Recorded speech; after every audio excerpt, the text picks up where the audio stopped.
this person comes in with independent, diabetes mellitus. So you're leaning which way to begin with? Cirrhosis. Not that, I'm talking about metabolic or respiratory. Of course. Now, I'm not saying it can't be respiratory, I'm saying you're leaning that way. So you start with the patient first. And like people were saying, how much is chronic, how much is acute? There's no time frame, it depends on the patient. So someone comes and never had tachypnea, now they have it after 7 days after surgery, I'm calling that acute. The next person comes in with 3 hours of shortness of breath, has a 50-pack year smoke history, and chronic emphysema, I'm gonna call that chronic. Even though it's a shorter time, really goes back to the patient with everything. Your EKGs, your labs. I talked about hyperkalemia. Patient is high, EKG is normal, that could be a lab error. And if there is an EKG change, I know there's no collusion. But if the patient, hey, how you doing? EKG is normal. Potassium 7.4, something is amiss. So with this patient, you're leaning that way. You know that the pH is 7.08. I talked about on the respiratory side, I can guide you with actual numbers towards telling you whether it's uncompensated. If for every 10, the CO2 goes up, every group of 10, the pH goes down 0.08. I don't have a guideline on the metabolic side. However, I think everybody should agree that a 7.08 sucks. So without using exact numbers, can we say that whatever's happening is uncompensated? Which makes sense because you can only breathe so fast. You can't even go, what are we, a dog in heat? It won't work, whatever it's doing, especially if you're accumulating metabolic acids. So on this side of the equation, you're gonna have to use your brain, I'm sorry, not just rote memory. PCO2 is 14. It's down. It's going in the same direction as the pH. If it was respiratory, which way does the CO2 and the pH go on that side? It goes in the same. That's not correct. However, the bicarb is a 4. That's down in the same direction as pH. That's what kind of acidosis? Then why is the PCO2 so low? Attempt at compensation by doing what breathing pattern? What's that pattern called? Use mouths. Didn't work with a 7.08. So this is an uncompensated metabolic acidosis. We have a few more things to do when you have that. Now you can look at the base excess. Because on the metabolic side, base excess isn't the first diagnostic tool, but it's like the cherry on the sundae. I don't have it here, but I'll tell you what it is. It's a -6, which means something in that body is eating up all your OHs. That's why the base OH excess is a negative number, -6. What do you think's eating up all those OHs? H pluses, which is the indication of what problem? Acidosis. You have to also calculate in your BMP the what? The anion gap. Use on my exam, use the conventional method and the range for that, because if you use the more precise method, where you include potassium with sodium, subtract it from the chloride and bicarb, it's a different range. But for the conventional range, what's the anion gap? 9 to 16. 9 to 16. This guy has a 22. It's a what? Uncompensated metabolic acidosis. Positive anion gap. What mnemonic do you use to find the culprit? Mud pilers, of which guess what the D stands for? Diabetic ketoacidosis. So again, you're gonna treat that first, you're gonna flush them with fluids. So you can get your BMP back. because you want to know what level before you start adding insulin to someone who's swimming already in sugar. Potassium, because insulin and glucose is actually the treatment for hyperkalemia. The body doesn't know that you're not treating it. It will take all that potassium into the cell, and if it's a normal level, we'll bring it down to 0. And if it's already low, it'll bring it to -5. I'm exaggerating, but you get the point. So you get your point, you get your BMP, you look at that potassium. You start your insulin drip. Once you start bringing sugar into the cell, the body's cells will stop using fat for energy. Well, fat energy is those 3 glycerin molecules, basic college chemistry, with long chains of carbons with hydrogens on it. And all the energies in those bonds breaks them up, hydrogens go away, and you become acidotic. So you start your 0.1 unit per kilogram per hour and start dripping it. Every 2 hours, you're monitoring the BMP for glucose and potassium. The potassium was very high. Why was it high? Were they hyperkalemic? It was probably a fraud because those H pluses are bullies. Kicked them out into the wrong area. However, now that they're in the bloodstream, what organ can piss them out? The kidneys. So as you start bringing the ones home, as they become less acidotic, you have fewer than when you began with. So as it's going down, do you wait for it to get to 3.5? Or do you start supplementing while it's normal? Or do you start supplementing while it's still elevated? When you see. Don't even wait for it to normal. Start supplementing it while it's still high, because you know what direction it's going. You've got to twist the nurse's arm. It's a 5.9. I'm not giving potassium. You have to. If you don't, all right, you're going to watch what happens as I continue this insulin drip. So let's not wait. Let's prevent that from happening. Also, as it comes down from 600 to 500 to 400, when you hit 300, stop the drip. Put on the brakes. You know you're getting down more towards the normal numbers now.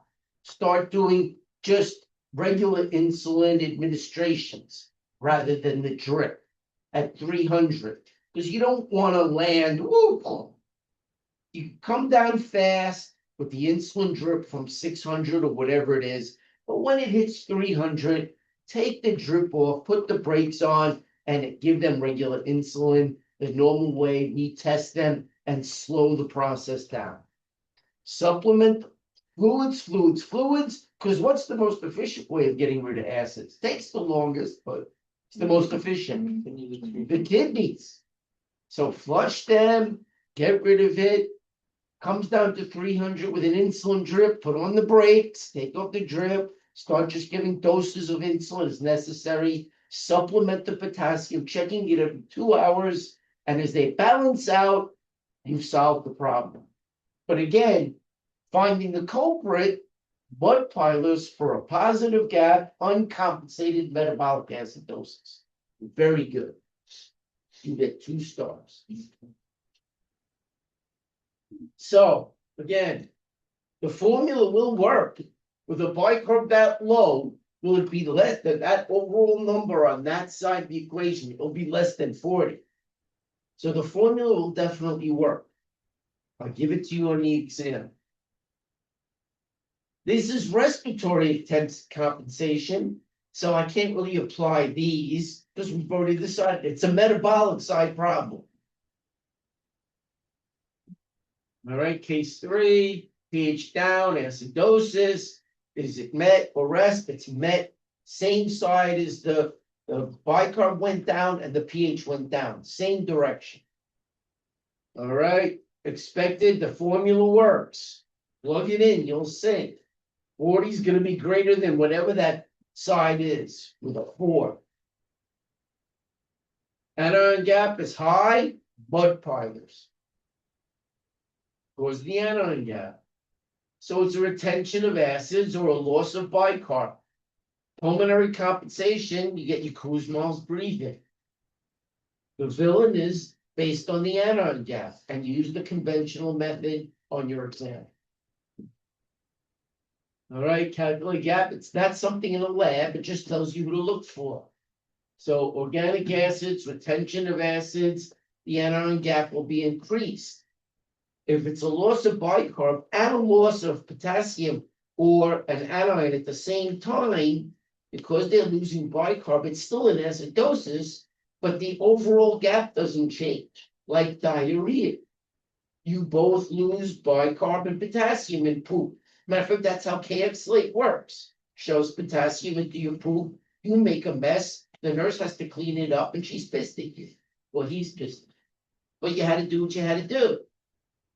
So you lose both an anion, bicarb, and a cation, potassium, in equal proportions in poop. So you become acidotic metabolically because you have less bicarb. However, the overall anion gap doesn't budge. It's a normal gap, non-gap metabolic acidosis. Again, the anion gap tells you who the villain is. Cause of the acidosis. If the depletion of bicarb and chloride, again, and cations like diarrhea in the same proportions, no gap change. Diarrhea does that. That's why it's the D, hard up. All right. Methanol, you lose bicarb. What does methanol, ethanol, gasoline, what are they known as? Hydrocarbons. It's telling you what's in there. And as they break apart in your system, and the carbons lose the hydrogens, you accumulate hydrogens. What is too many hydrogens ions floating around be called? Which side? Metabolic. On the respiratory side, it's accumulation of carbon dioxide. So gasoline ingestion, methanol, ethanol, those are all hydrocarbons. Right? So you'll get a positive gap. Methanol. You should know how to treat some of the common ones. Methanol, you should know that you should get your BAC, blood alcohol content. Consider dialysis if it's really high, greater than 400. And what is the solution for a methanol overdose? Didn't you say it was like medical grade whiskey? Ethanol. It's because ethanol is not as much as the poison. So you get them drunk. And then keep them and you give them fluids and they get less drunk. So ethanol is the actual treatment for methanol overdose. And consider dialysis if it's over 400 on the blood alcohol content. I wouldn't worry about uremia. That's more of a third semester. So I don't ask much about it in this exam. DKA, yes, we talked about that. That's a very common one, post-surgical. Why is that a common post-surgical problem? Surgery is considered a stress. And guess what the body preserves when it's under stress? Glucose, your cells become resistant. So it's one of the signs of stress. Release of cortisol, steroid, glucose levels go up. Especially in your diabetics who are out of control to begin with. I'm not so worried much about formaldehyde, isoniazide, TB, lactic acidosis, yes. Because you should know anybody who's working out, producing energy. If it's anaerobically, that's the byproduct. So any shock like sepsis, cardiogenic shock, anything like that after surgery, a massive infection. If they're septic, they'll be making lactic acidosis, and that's a metabolic acidosis that gives you a positive anion gap. Right? Ethylene glycol, which is antifreeze, incredibly toxic and sweet. So if it's over what number, you should know how to do this. You need emergency dialysis. If it's 400 for methanol, guess what it is for propylene glycol? 20 on the BAC. And guess what is also something that's a negative, a competitive antagonist on the receptor for ethylene or propylene glycol. Same thing as methanol. Guess what it is? It's a competitive antagonist. Medical grade Oh, this is a medical. whiskey, ethanol. It's also a competitive antagonist for that as well. You get them drunk. Which is better, drunk or dead? Yeah. Ethanol. Give them a banana bag. Place the water solubles, the magnesium. I mean, that's what we do with our drunks. What? Liver, yeah, save their lives. I mean, any of those hepatotoxic things on a short term is not gonna really change the game. For instance, someone has altered mental. We give them as part of the cocktail dextrose. What if their blood sugar is 600? We didn't know, they're unconscious. What is their blood sugar gonna go up to if we give them 25 grams of dextrose? 605. It's not gonna really game change, but if it's low, it game changes. Same thing here. If you give them alcohol, which is hepatotoxic, and they're in liver problems. For that one moment, it's gonna be liver problems, it's not gonna really change the game. However, if you could break off the propylene glycol and save their lives, that's a game changer. Rhabdo, I wouldn't worry about till third semester, but you gotta think of magnesium, it's all in your cells, you crush them, that's out there. And salicylate, I would, because what's the #1 overdose in the elderly? Aspirin, what is ASA, which is the abbreviation for aspirin stand for? Acetylsalicylic acid. So they come in breathing fast, you do an ABG, they have a metabolic acidosis, aspirin, salicylates, positive anion gap. That's someone who may need what canon of a medication? Bicarb, do you give it or not? They're alive. On what? If it's less than 15, you should. And what's the other parameter? It's less than pH down. One, there you go. If it doesn't meet the parameters, give them fluids and let the kidneys work. Anion gap acidosis, mud pilings. Study this, you will know on my exam, when you get a patient with a metabolic acidosis and a positive gap, how to start the treatment, A, B, C, or D, you'll get the answer correct. There it is, iron gap DKA. Watch for pseudohyperkalemia, those H pluses are bullies. All right, lactic acidosis, treat the cause.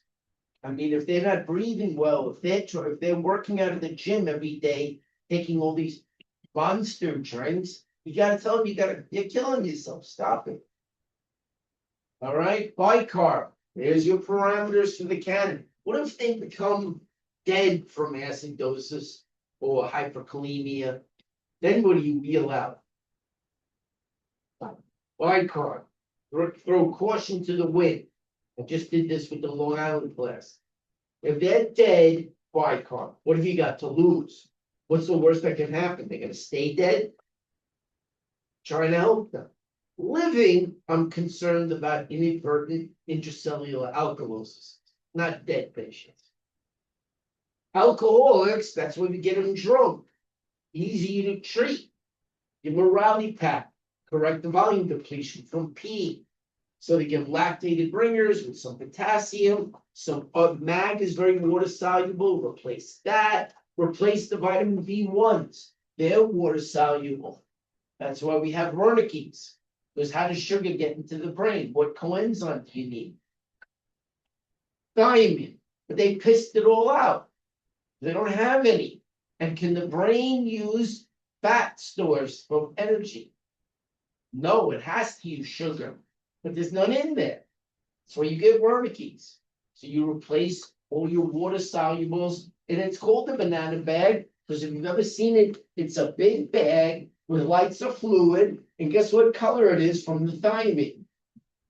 Your vitamin B1 thiamine is yellow. And that's the way it looks, and it's called a rally pack or an advent. And that saved their life from methanol or propylene glycol. Now they're just drunk, and you deal with that. So bicarb less than 15, you should intervene. Obviously, whatever other correction needs to be done at 7.1. Obviously, I mentioned this before, the equation. If you're giving bicarb, what do they absolutely have to have? Well, the equation goes right back in the wrong direction and you haven't done anything. Some type of way to get rid of carbon dioxide. Bicarb on this side will make carbonic acid, will break apart to water and CO2. If they can ventilate the CO2, good, the pH will start to rise. But what if they can't vent the CO2 because they have like a pneumonia with an obstruction in the tube, in the endotracheal tube, they're intubated? Guess what happens to the equation? Right back in the other direction. Becomes carbonic acid, breaks up, and becomes H plus again. You haven't done anything. So in order for bicarb to work, there has to be a way of egress of carbon dioxide, or it goes right back in the opposite direction. What? If they have to be vented, vent them. Stick a tube down their throat. Add PEEP. What does PEEP stand for? Force some air down into those alveolar sacs. Do what you have to. Then bronchodilate them if you need to. Steroids. What if they're diabetic? Will steroids raise their blood sugar? It will. But what's my major problem now? They can't breathe. So sometimes you have to prioritize. You know what? I'll deal with the fact the sugar's a little elevated with some Humalog. Let me get them to breathe first. I guarantee if they can't breathe, you're not going to worry so much about their blood sugar levels. Thiamine, folic acid, that's in a banana bag. Looks yellow, but it's easier to deal with an acidosis from ethanol than with methanol and definitely antifreeze. That'll kill them before you can do anything. You gotta get them drunk. Get them emergency dialysis after their BAC. It's 24 emergency dialysis. North Island gap, what's the mnemonic if the gap doesn't change for a metabolic acidosis? Hard up. There it is, hyperalimentation, we did this. All right, we made them poop a lot, we gave them too many cathartics. Acetazolamide, the mountain climbers. Renal tubular acidosis, again, 3 is very rare. 4 is hyperkalemia, but 1 and 2. Diarrhea, you should know about. That's one I would definitely worry about on the exam. Ureteral and pancreatic fistulas, not very common, but there always happens because serous fluid is very sticky post-surgical. So I'm not saying ignore them. But for my exam, the common one here is diarrhea. Won't change the gap, but they'll be in a metabolic acidosis. All right, so renal loss of bicarb, ketoacidosis. You know, the funny thing about DKA, I kind of lied to you. It's not exclusively positive gap. Sometimes there's no gap. It's still DKA. You got to look at other things. What's their sugar level? What's their potassium level? So I wish I could tell you DKA was exclusively positive gap. It's probably about 90% positive gap. But there are about 10% of the time, there's no gap. Not rule out DKA. It will still be DKA. So I'm sorry, but I kind of fibbed a little bit. It's not exclusively positive gap. Just be aware of that. Normal gap, again, RTA, kidney failure. Look at their creatinines, 1 and 2. Always worry about, don't worry about RTA3, it's very rare. And what problem is RTA4 typically? Hyperkalemia. not doing what in a distal tube group, that one-to-one exchange with sodium. All right, early intervention. Metabolic require bicarb, you know the parameters, 15 and 7, why not? Don't give bicarb without finding out these numbers.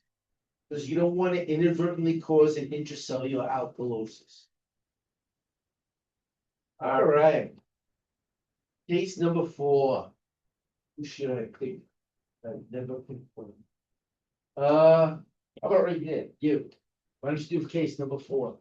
Order now with the following unit, pH 7.0, CO0.5, H0.340, temperature shows NaOH, calcium 3, chloride 86, UF 82, creatinine 1.4, the background. So it's good, the bicarb matches. If you're not sure, which one do you lean on? The BMP or the ABG? You know, the BMP. Which way is the pH going?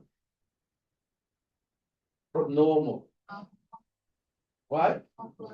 It's up. If it was respiratory, which way would the CO2 go? Down. But look at the CO2. It's relative, it's a little actually elevated. But 35 to 45 is normal. Can I call that CO2 actually within the normal range? So if the bicarb is going up 40 in the same direction as the pH is going up, what side is the problem? So put those two words together. Metabolic alkalosis. Bicarb went in the same direction, pH did. Not in the opposite direction of the CO2. Now my question is, why did the body raise the CO2 level in order to compensate for that metabolic alkalosis? It won't do that. That's my point. It won't give you a PCO2 of 60 and make you suffocate in order to compensate. That's why avoiding metabolic alkalosis is essential. There's no internal mechanism to compensate. It's harder to treat alkalosis than it is in acidosis because of that. So there you go. And then if you decide, ask me what the base excess is. Ask me. It's actually a 6, positive 6. That makes sense? Absolutely. What? You just make that up. No, I'm trying to illustrate on the metabolic side, not on the respiratory side, look at base excess. In this patient, even if I made it up, that makes sense, right? I will give it to you. Every patient. Yeah, because it should make sense. I'm not trying to trick you. All right, so guess what? With that bicarb of 40, that number is going to be, that bicarb on that side is going to be much greater than the PCO2 of 40. That's the normal PCO2. The formula will work. I give it to you. You're welcome to use it. It's a metabolic alkalosis. Is it compensated or uncompensated? That's not what it was actually. Wrong answer. Wrong answer. There is no It is nothing. Yes.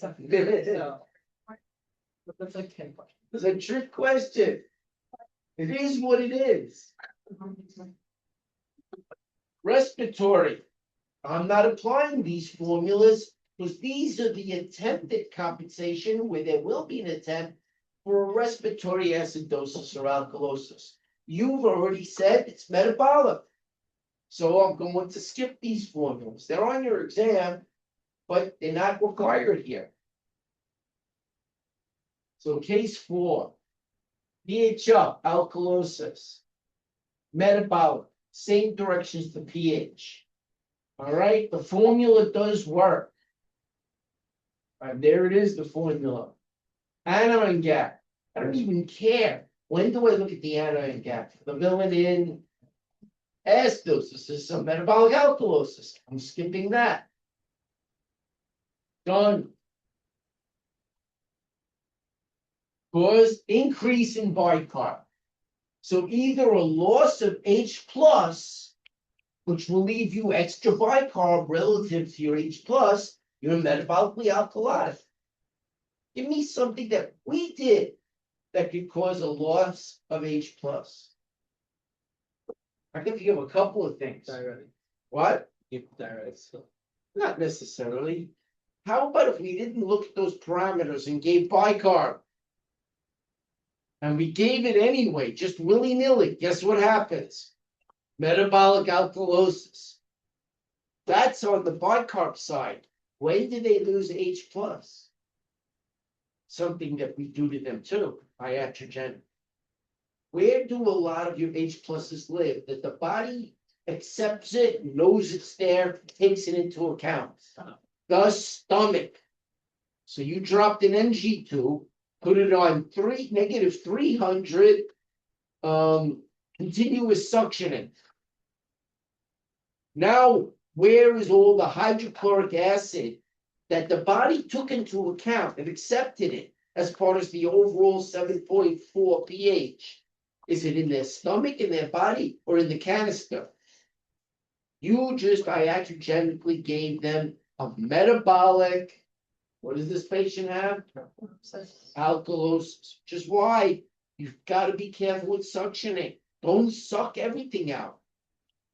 You know, if you have to take out some kind of poison, something, you suck that out. If they need to be on suction for like a small bowel obstruction, they're going to surgery. What's this class about? Do you want them vomiting bile and aspirating? No. No, so you drop an NG2. You clear out the bile so they can't aspirate, which is its own problem. Do you do it to the point that they're metabolically alkalotic? You gotta keep an eye on that. Because it's iatrogenic. Most 95% of your metabolic alkalotic patients are our fault. In it for willy-nilly administration of bicarb, over aggressive suctioning. The body, what is the pH in the stomach? Like a 1.2. You're 7.4. But the body takes that into consideration. If you remove that, the body doesn't know what to do with itself. It becomes metabolically alkaline. So, loss of H plus, gain of bicarb, iatrogenic, renal failure, they're not pissing it out, right? Abnormal retention of bicarb. Finding the reasons, correct the problem. So, extracellular depletion, vomiting. That's another reason they could put themselves metabolically alkaline. Because vomiting is like doing to them what we do with aggressive suctioning. That's why we treat people with emesis. Not only one, we don't want them to aspirate, but you can throw yourself from excess vomiting into a metabolic alkalosis. Over aggressive NG suctioning, iatrogenic. We did that. Diuretics, yes, can do it. Chronic diarrhea, laxative abuse. Sometimes, but not as much. Certainly vomiting and over aggressive suctioning. That's very common and it's our fault. Potassium depletion. Why is the potassium look depleted on the lab? Because if they're alkalotic, there's no H pluses. Where is all their potassium?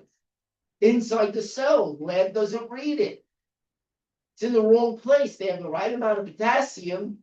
It's in the wrong place. Don't go crazy trying to fix the potassium level. Fix what first? The alkalosis, then check the potassium. If it's still low, supplement it. If you do willy-nilly supplementation, you might overshoot your mark. And now they're what? Hyperkalemic. And is hyperkalemia less dangerous than hypo? No, they're equally bad. So you don't want to overshoot your mark by doing anything willy-nilly. Look at it. See where you are after you've corrected the alkalosis. All right, ectopic. anterior pituitary, unnecessary bicarb administration. So I gave you 1 and 2. I made it easy for you to study. Hint, hint. There's number 1, there's number 2. All right? Tumors, adrenocorticotropic hormone is a stress hormone, can have an impact on your overall pH, make you alkalotic. All right, direct underlying cause. If it's a fluid depletion problem, obviously resuscitate them. If anybody needs fluids, you give them fluids. Easy peasy. Obviously, if they have renal failure, take that into consideration. They won't be able to get rid of fluids. Maybe they need dialysis. If they have CHF, take that into consideration. Potassium depletion, don't do it willy-nilly. It's probably not that they have hypokalemia, it's just in the wrong location. It's in the cell because they're alkalotic. Fix the alkalosis, then look at the potassium and deal with it as necessary. PRN. Anybody know what PRN means? As needed. Ooh, not bad. Case 5, getting a little more challenging here.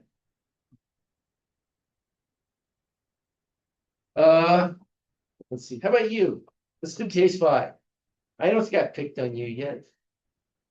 A 15-year-old boy is admitted with acute severe diarrhea, and the following lab data is: his sodium is 142, potassium 3.6, chloride 115, bicarb is a 12, creatinine is 1.1. Urine ketones are negative though. Okay, His so then it's probably not what? DKA. I would think that, but look at that pH. Yeah, in the AVG, that pH is at a 7.12. And PCO2 is at a 38, and bicarb is at a 12. So, Hmm. you agree the pH is going down. Yeah, it's definitely got an The acidosis. bicarb is going down. too. That the same direction? This is on what side of the problem? Respiratory or metabolic? Metabolic. Do you agree 7.12 sucks? I would agree. So whatever it is, do you think it's compensating at all? No. I don't have a parameters, any number specific. Do we agree though, whatever it is, it's uncompensated? Mhm. Okay. What do you notice about that PCO2? It's what?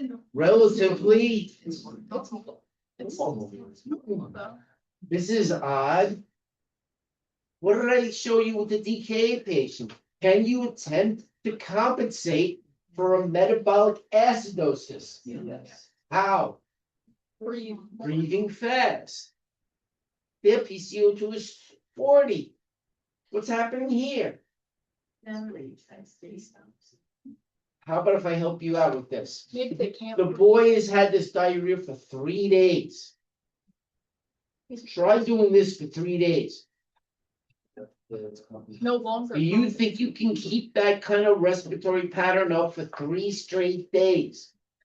So again, at the time, everybody said, what about before or later or in the future? I don't know. I'm not a prognosticator. All I know is probably they did have a PCO2 of 20 on day 1 and probably a 30 on day 2. And by today, guess what they're getting? Tired. You just happen to find it in the normal range because they just couldn't keep it up. Who wants to guess what this person's anion gap is? Normal, because what's their problem? Diarrhea, hard up. Easy peasy, not so bad. So this is, do you agree, an uncompensated, even if it was before compensated, it's not now, metabolic acidosis, negative gap, and he's just getting tired of trying to compensate with that respiratory side. Couldn't keep up the pattern. Mhm. That's what it is. If you need to, yes. If they start tiring out and stop breathing, what condition do they go into? Then you've got to be able to breathe. Can we intubate people in respiratory failure? All the time, if they're tiring out and I see somebody tiring out, I'll pop a tube in until I can fix the problem. Sedate them and intubate them. How long do they have to live if they stop breathing because I'm too tired? How long do you have? 4 to 6 minutes. So you intubate people as necessary. Respiratory failure, respiratory arrest. It shouldn't even be a question. So bicarb 12, all right? Will the metabolic acidosis formula work? Yeah, well, it's gonna be less than 40 with a 12 bicarb. It's a metabolic acidosis. If you want to use the formula, guess where you'll find it? On the exam. It's a metabolic acidosis. The formula will be successful. With a bicarb of 7.12. I mean, a bicarb of 12. I don't do this because these are the expected metabolic compensations for a respiratory case. Do we agree this is a metabolic case? Treat the patient. Again, why isn't the PCO2 20? It probably was on day 1. Maybe it was a 30 on day 2. They finally brought him to the hospital and he's just exhausted. And as he slows his breathing down, because he can't keep up, guess what happens to the overall PCO2 level? Starts to come up and increase. You just caught it in the normal zone. Guess what it might be by tomorrow? 50. It's not a respiratory acidosis. They're just tired. So what did you do to help them in this exhausted breathing state? Intubate. So treat the patient. So case 5, pH and bicarb low, same direction, metabolic acidosis. The formula does work. PCO2 is 38. Is it a coexisting acidosis? No. Even if it were 50, it probably just exposes that they can't keep up the rate. You can't have tachypnea for 3 straight days and not get tired. Probably tiring out, and it probably will hit 50 the next day. And they're not in a respiratory acidosis all of a sudden, they're just going into failure, respiratory failure at that point. Anion gap's 15. What's the normal gap using the conventional formula? Why is it 15? What's the mnemonic for that? Hard up. And what's the D of hard up? Diarrhea. So again, treat the patient. So maybe they need intubation to give their breathing a rest. Maybe they need bicarb. Their bicarb was at 12. Would you give them bicarb? That's one of the parameters. He might have 2 parameters. pH might be 7.08. Bicarb is that. And having that tube gives you an extra benefit. Not only does it do the breathing for the patient so they're not as tired, what is it blowing off that has to be blown off when you give bicarb exogenously? CO2. It has to have an exit, and you just gave them one. So you get 2 benefits. They don't have to work as hard, and the CO2 goes out, and guess what happens to their pH as you blow it off? Goes down. So that's why intubation is definitely not an option. I would think about it in that patient, especially since I know I'm giving bicarb and they're tired. No CO2 out, the equation goes in the opposite direction. 6. Who wants to do 6? How about you, right there? You're always nodding at me. Sure.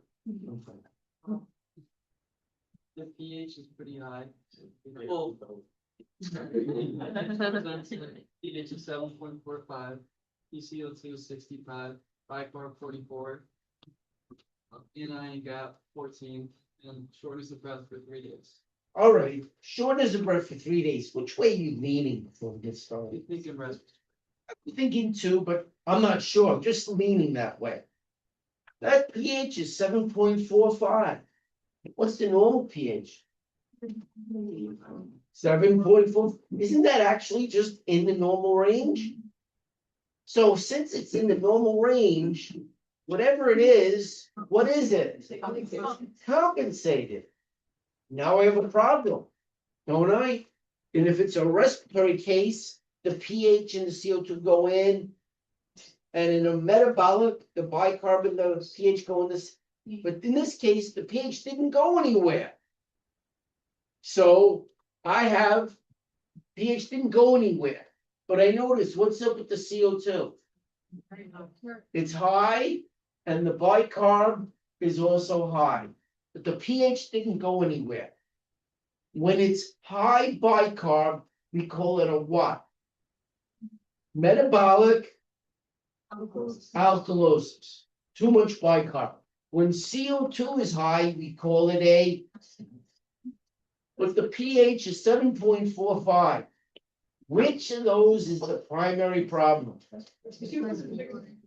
Why do you say it's a respiratory acidosis with a fully compensated metabolic side alkalosis? Take away the shortness of breath. Why would you say it? What? You can't come. That's why. It's not the size. If it were a metabolic alkalosis that's compensated 7.45, does the body do this to itself No. and wait for the CO2 to reach 65? You'd be dead for a long time before that happened. So since the body can't compensate on the respiratory side for a metabolic alkalosis by suffocating itself, what's the only other problem left standing?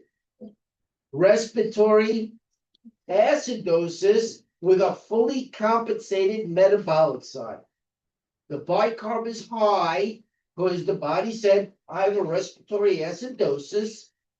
Let me make more bicarb in the liver and pee out less. And it went up and it worked for now. You still have to deal with this shortness of breath because will it continue to work? Maybe not. But at this moment in time, the body's compensating. If it was not compensated, it could be metabolic alkalosis. No, it wouldn't be a metabolic, in this case, it wouldn't be a metabolic alkalosis. But if it wasn't, then we find them. All right, give me a pH that's not compensating. 7.48 with a PCO2 of 65. Yeah. With a PCO2 of 65, which way is the pH most likely to go? Down. It's normal. Now you're saying if it was the metabolic side, the CO2 is going up, the bicarb is going up. Why isn't the breathing 640? You saying that the body will do this? It can't do that. So I know in this patient, the body is not accumulating CO2 to stop a metabolic alkalosis. The body's accumulating bicarb to stop a respiratory acidosis. Yeah. If it were a metabolic alkalosis, the CO2 would be 40. It wouldn't be 65 because the body can't compensate for it. Yes. Would the body like slow breathing a little? No. Not at all. Listen, we used to do it for them. What did we used to do back in the day? Stick a paper bag over their face. We don't do that anymore. So if they're breathing slowly, it's because they're calm. If they're stressed, you know what they'll actually be? They'll actually have a low, even worse than a normal CO2. They might actually have on top of them, I don't want to get too complicated, of metabolic alkalosis with a respiratory alkalosis because they're nervous. but the body won't self-suffocate. And even if you breathe slowly, that doesn't mean you're accumulating CO2. Take a deep breath, take another one in a few seconds. You're not in some type of a metabolic. So this patient, do you agree the primary problem is a respiratory acidosis with a fully compensated metabolic side? Yes, I agree. So again, the formula doesn't work with that bicarb. Well, it shouldn't work. It's not a metabolic case. It's a respiratory case. So the formula doesn't work. It's a respiratory acidosis. That works. You can say they have chronic shortness of breath, they have COPD, whatever it is, and the bicarb accumulated. 65, that's 2.5 tens. So if it's chronic, I'm thinking you can go up 12.5. So what's 26 plus 12.5? 38.5. Almost what he has. He's actually overcompensated. That's why he's 7.45. His liver's going crazy, churning out all kinds of bicarb, and his kidneys are completely shut down from bicarb. So he's actually overcompensating a little bit, which is why he has a 7.45 instead of right at 7.0. Changes your brain sometimes. pH normal, high normal, bicarb CO2 high, CO2 high can go either way. That's not actually true. Metalkalosis, I disagree, because you can't compensate on the respiratory side for the metalkalosis. So the formula doesn't work. The metabolic alkalosis formula fails. It's a CO2 too high. It's a respiratory acidosis with actually a tiny overcompensated metabolic side. 7.45, and it actually exceeds the expected attempt. It's overdoing it. All right, which of these is primary? It's the respiratory acidosis with a fully, if not overcompensated, metabolic side. So body will not suffocate itself. So it's not a primary metabolic alkalosis. So treat the acidosis. What can we do for someone? Can we intubate them if they're in failure? Can we give them chest PT? Can we give them bronchodilators? Can we give them steroids? Well, what if they have diabetes? The steroids will make the blood sugar go up. Which takes primary problem here? Respiratory. Give them insulin and treat it with a steroid. Can we do suctioning of the oral pharynx? They're already intubated. What's the number one reason someone goes into a respiratory acidosis with a PT tube? Gunk. Can we go down there, squirt some saline, and clean out the tube? You can do that. There's a name for all of those things. I'll give you the first name: pulmonary toilet. Clean them out. They won't go for surgery. The rest of the anesthesiologist will not do surgery and intubate them if you don't get their lungs nice and juicy and clear. So last case, I think. Who wants to do this? How about somebody up front? How about you right here? Okay, a patient presents with age of 7.68, bipolar 40, PCO2 35, kg. So they have a 7.68. What is it? What's the bicarb? 40. So it's 40. But the PCO2 hasn't climbed. Do you agree that that looks like same direction of metabolic alkalosis? Why is the CO2 35 instead of climbing as well in an attempt to compensate? It won't do that. So it's right in the normal range. Guess what? He's breathing slowly and calmly. And he's still at 35. So his CO2 hasn't changed because there's no attempted compensation. This person has what? Metabolic. Guess what happens if you plug in those numbers to the formula? It'll work. So there it is, metabolic alkalosis, the formula will work, it's on your exam. I don't use these because this is the expected attempts, whether or not it worked or not, could be a swing and a miss, could be a single, be a home run for respiratory compensation from the metabolic side. We've already agreed that's a metabolic alkalosis. And with the 7.65, even though I don't give you actual numbers, is it compensating? No, because it can't anyway. So 7, bicarb up, it's up significantly, metabolic alkalosis. Formula works, 51 is greater than 40. All right, coexisting respiratory acidosis, no. Not with the 35, and it won't happen anyway. Anion gap, I don't care. When do I calculate the anion gap? Metabolic. This is a metabolic. Right. Body won't suffocate itself. So the CO2 is right in line. But yet their bicarb was up, so is their pH. Again, one of the most common reasons. Something like that. We did it to them. Why? Over-aggressive suctioning. We took out their hydrochloric acid, or we willy-nilly gave them what medication or what bicarb without looking at the parameters.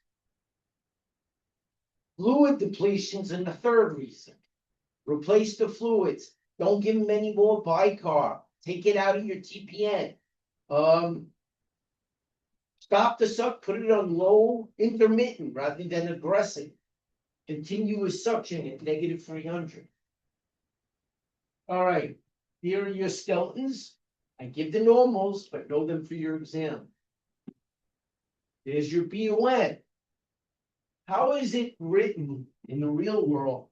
CO3 HCO3 negative. In the BMP, CO2, but it's really bicarb. All right, bicarb is actually written CO2. Not enough room.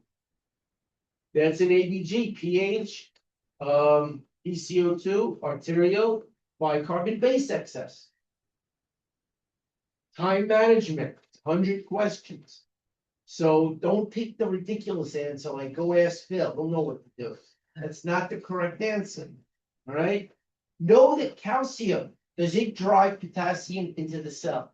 No. Why are we giving it for a live patient with hyperkalemia? Stabilize it, and what kind of a trope is it? Positive, lucitrope. You want both of those to work for you. So it stabilizes the cell electrically, less likely to fibrillate, and it tells the cell to relax. What is lucitropy? The ability of the cardiac cell to relax. And that's Mike Lace, who is Dr. Tomasino's nephew. Everybody here is related to Dr. Tomasino. How many people? Matt, Jackie, Addie, Alexis, Mike Lace, who used to teach that year. That's why I disagree with some of his conclusions of the slides. It's like the whole Tomasino thing. Were you related somehow? What? You related somehow? No, but I did serve with him in the military. Oh, you basically are related. So I guess that's close. That's almost like family. Exactly. All right. In the military. What? What do you do in the military? I was a medic. With him. He was my commanding officer at the 7202nd. Is that how you got the job here? Actually, one of his friends, Hank, was teaching the ACLS course. My commanding officer, Colonel Felton, knew I taught ACLS, says, can you teach for Hank? And Dr. Tomasino saw me teach and liked it and said, can you come here? And yes, that was 2009. So 17 years later, I'm still here. What a years of it. All right. Enough about me and my life story. Let's take a 15-minute break and we're gonna come back and do gallbladder pancreas. Thanks, Don. I think teach for 4 hours. Yesterday I did 6+. Yeah, that's for ace. But you know, what I thought. Higher best. Like, hey, not really. You're out. I would say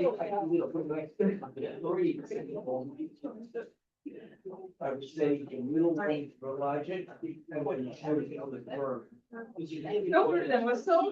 I don't care. So far. It's coming in everything. Like, I wasn't. Yeah. Yeah. Yeah, they switched it back. I didn't care if they had to be Thursday, because they don't. Guys, by the way, PD's at 8:30 tomorrow. I don't know. I think I support him. So right now, it's fun. That's Is that like rupturing? Is that what? I don't think so. I doubt it. Unless you care. There's just like no reason. Whatever. At least we get it over with. Yeah, at least we get it over with. And then we can have that. Yeah. Yeah. School sucks. No, it doesn't. They don't want to More than sleep, they man. moved it. I I would have to test it either. Yeah. Well, And then Let's say on Also, 5:15, the we're next day back they're to here at 8:30. Say something. They don't do that to Long Island.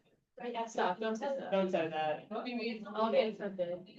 They also give the Long Island class their whole semester schedule, and we get it every day. You guys get messed. We do.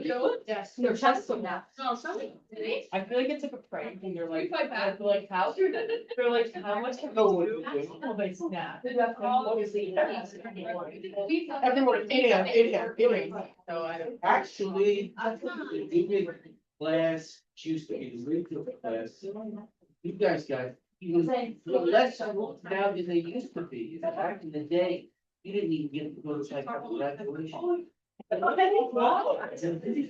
would be, wow, we really almost forgot you. Back in the day,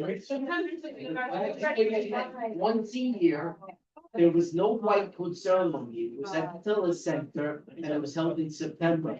So literally, you guys had to take off a day of rotations, come, pretend you're graduating, and then the next day go back to rotations. And then at the end of December, when you actually finish your last day of last rotation, whoever you worked with, goodbye, you went off into the distance. Wow. No graduation, no congratulations, no hugging and kissing and things. Nothing, just get that, or you walk away, rip up your ID and go off into the distance. No, I was like, most other schools are doing white coat ceremony, right? Do you consider our program? you can thank me for the white coat ceremony. My friend, Because I've said to them on several occasions, I said, it's so anticlimactic. They're graduating, they didn't graduate anything, and when they actually finish and graduate, they're not even getting a handshake. So they added in the white coat ceremony because of the Newman class, which now is the wisdom class, now the Newman, because we wanted to have something to acknowledge your accomplishments. So now, I don't even, I'm never going to the one at the Tiller Center anymore. It's long and boring and tedious. ours is better. I'm just gonna go to the white coat ceremony, which both campuses get. Why don't we do our white coat ceremony after didactic year? You get like a ceremony that you're going over rotations, But it's not. but it's not, it's a short white coat. And when you graduate, you get the Oh, long. so we do get the white, We do okay. have some. Cause my friend just finished her, didactic year. And the short one, they can still. Yeah. And we give you advice and we tell you things. We get our It's official this one. whole thing and we all get back up to you and we say, good luck, work hard, show up early, stay, blah, blah, blah, blah, blah. They always say that the new med, like I was a student gas, the first thing they're always like, oh, like the new med program is like better than. Especially what we. Go, bye. The good side to everything. Yeah. The fact that It's a if bigger there's class. another class, yeah, it's more intimate. We can spend more time with each individual student, blah, blah, blah. On the bad side, out of sight, out of mind. You know, while you're over there at Newman, nobody even knows you guys exist. Yeah. I know we are. During the pandemic, the Newman class actually, well, everything was online, but when we came back, they couldn't hear for a while. You know, every single event that happens here, like ice cream, dogs, Always have. they literally only put it on Tuesday, Thursdays, or like Yes. we haven't been able to do a single thing. They don't like that. They hate us. No joy. Is the barbecue coming up? Oh, we know. It's like that. Coming up. Faculty go? Yeah, we wear Hawaiian shirts. Oh. Oh, there you go. Oh, yeah. We only have it till tomorrow. or it's Friday. They were hounding. So I didn't know, so I feel so know. Email like to have to respond right this second, right now. That's something else. Your class is a little bit more nervous too. I can't, I said no. Thank you. You have to respond now. He says 30. No, no, she said like, she said actually respond right now. So then we did it. I just. Yes, Karen. Who's gonna put in my next question? So true, like. Actually, only three of stuff. Okay. Well, we finished the first two. That's You know, at some point, Right. I don't know, later in our career, we'll worry about Maybe it. now, if you wanna switch. Yeah. Oh, yeah, wait, hello, where'd you get this? I don't know. Is it like, It's like a. Yeah. That's the one? Yeah. I used to, when like squishies were. Yeah.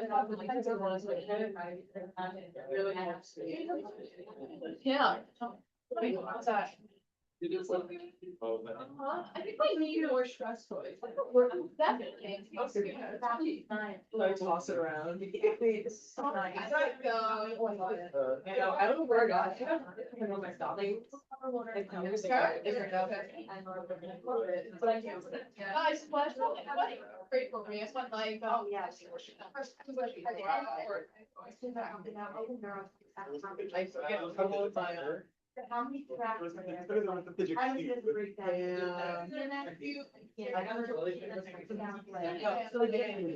I'll trade them. I'm great. It's not allowed to have all. I was all the way up in my hands. No, it's not. There's a friend, I got it wrong. It was like, CNS has Really the, helps. like. Were you- CNS is like, one, like, and then. Oh, CNS, no, and then it's- No, it wasn't that. It's right, I think so. You know? How many ingredients? The number, the answer was the number. The answer was the number. Oh. What? And then it's like, and then we're busy. And I got it. Yeah. And so then I. Like from the legal ops, Yeah. like off on like that full, it was stop shopping. Then I did. I got it. And I was.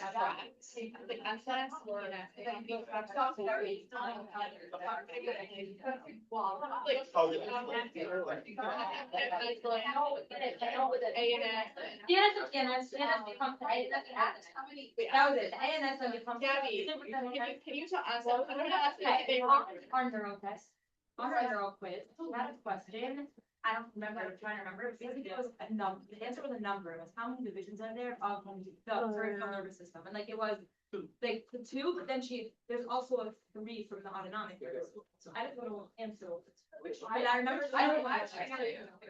Include one. Two. Like there's the CNS, there's CNS and PNS, and PNS has All these PNS questions and- far. No, it wasn't a question. Yeah, guys, it's gonna be on the next one, It's just too. two. I think it was, yeah, I think it was two, and I got. Well, maybe two. Yeah, I did two. I think. The number of breakdowns, so it's like, then it's like your body, and then it was like CNS and PNS, and then the PNS breaks down to like, you know, autonomic and that. anonymously, down with sympathetic card. And start. I know, that's what I was, and then I chose five, I was like, ANS, SNF, sympathetic card. So I want somebody who's remembered. What do you think? Oh, that was after. Sounds like an athlete.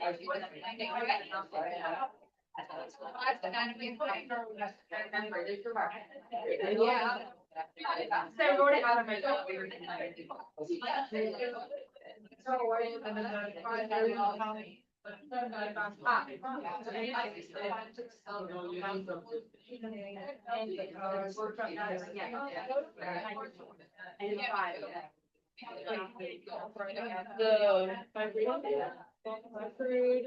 Oh, okay. But I don't think I just feel like it sounds like.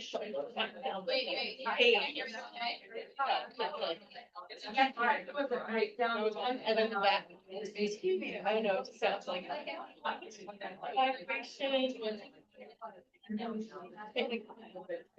Hey, don't repeat, you want pants. You can see that it's vibration, position, and then doing like.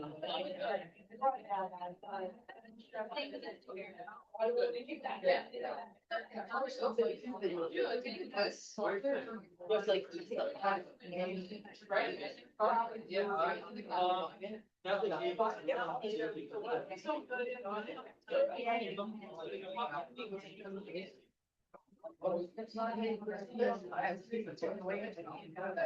Arms over.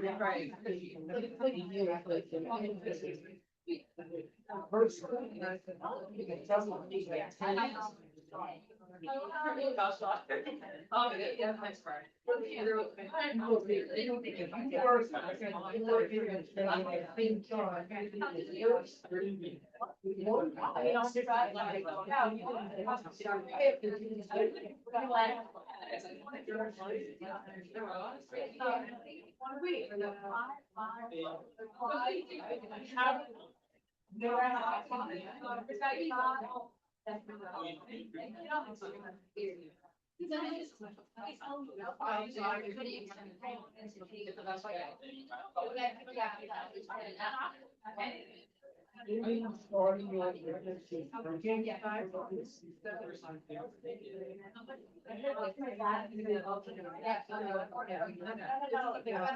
Yeah, it's right now.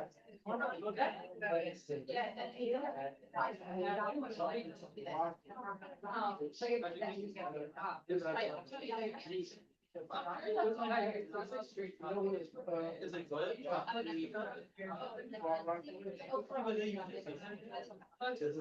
You're right.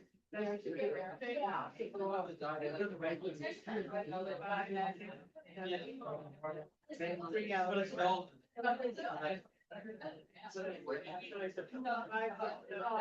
You know.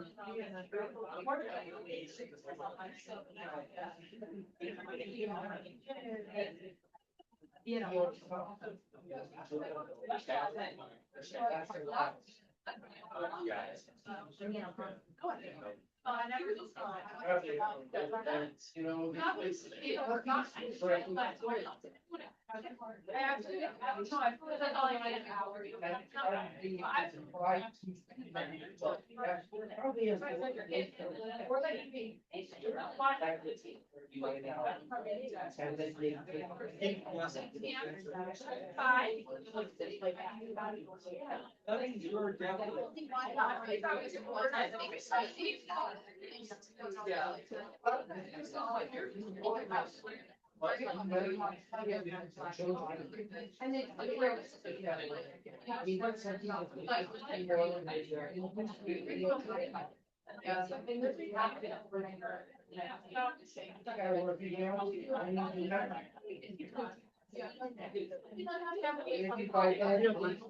Now.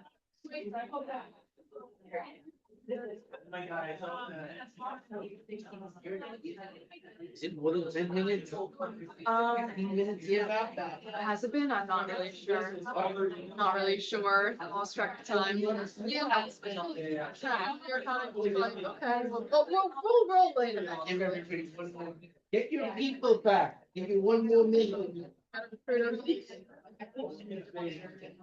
Like what? Spinal cortical. I know corticospinal is like, or, well, I don't, corticospinal is associated with the, cortical. As soon as your kids here, got it. Oh, sorry. That's one, but no, that's fair. It's been a while, so. That I'm gonna start calling different people. Oh, yeah, portable mobile, yeah, just regular. You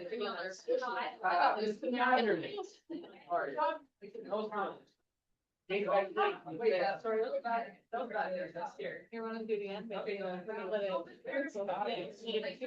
Rise. Wait, that's so. All right, no more cats.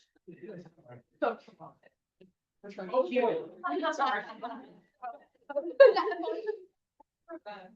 Let's continue so we can finish with the intro to surgery. Which, like I said, is a challenging exam, as you can see. The material, what?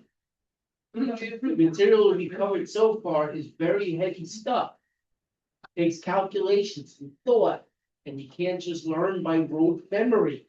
So for those of you can think, oh, I can only do what it's told straight up. No, sometimes things, especially in medicine, because patients don't read the manual. So you have to be on your toes when you're doing medicine. There's anything and everything might come across your path in somebody's career. Here we go. All right. I said we couldn't start till you go back. I appreciate that, though. So, we got rid of fluids and electrolytes, which was huge material. Congratulations. We got rid of acid base, which is more huge material. Now we're gonna go on to some of the other surgeries that you need to be aware of. The next one is gallbladder and pancreas. Who here is interested in surgery? Is it cool? Okay, well, gallbladder surgery will be 60% of your career if you're interested in general surgery. Not something specific, but just general. Gallbladder is easily the most common. You know what number 2 is? No, Appendix. so here. Thyroid. Thyroid's number 2, but it's not even really close. Gallbladder beats thyroid 3-1. So gallbladder surgery is a very common thing. We're gonna do gallbladder and pancreas. And pancreas may not be the most common, but it's probably the most serious of the surgeries. Because it takes a long time to replumb this equipment. So let's start with the basic anatomy.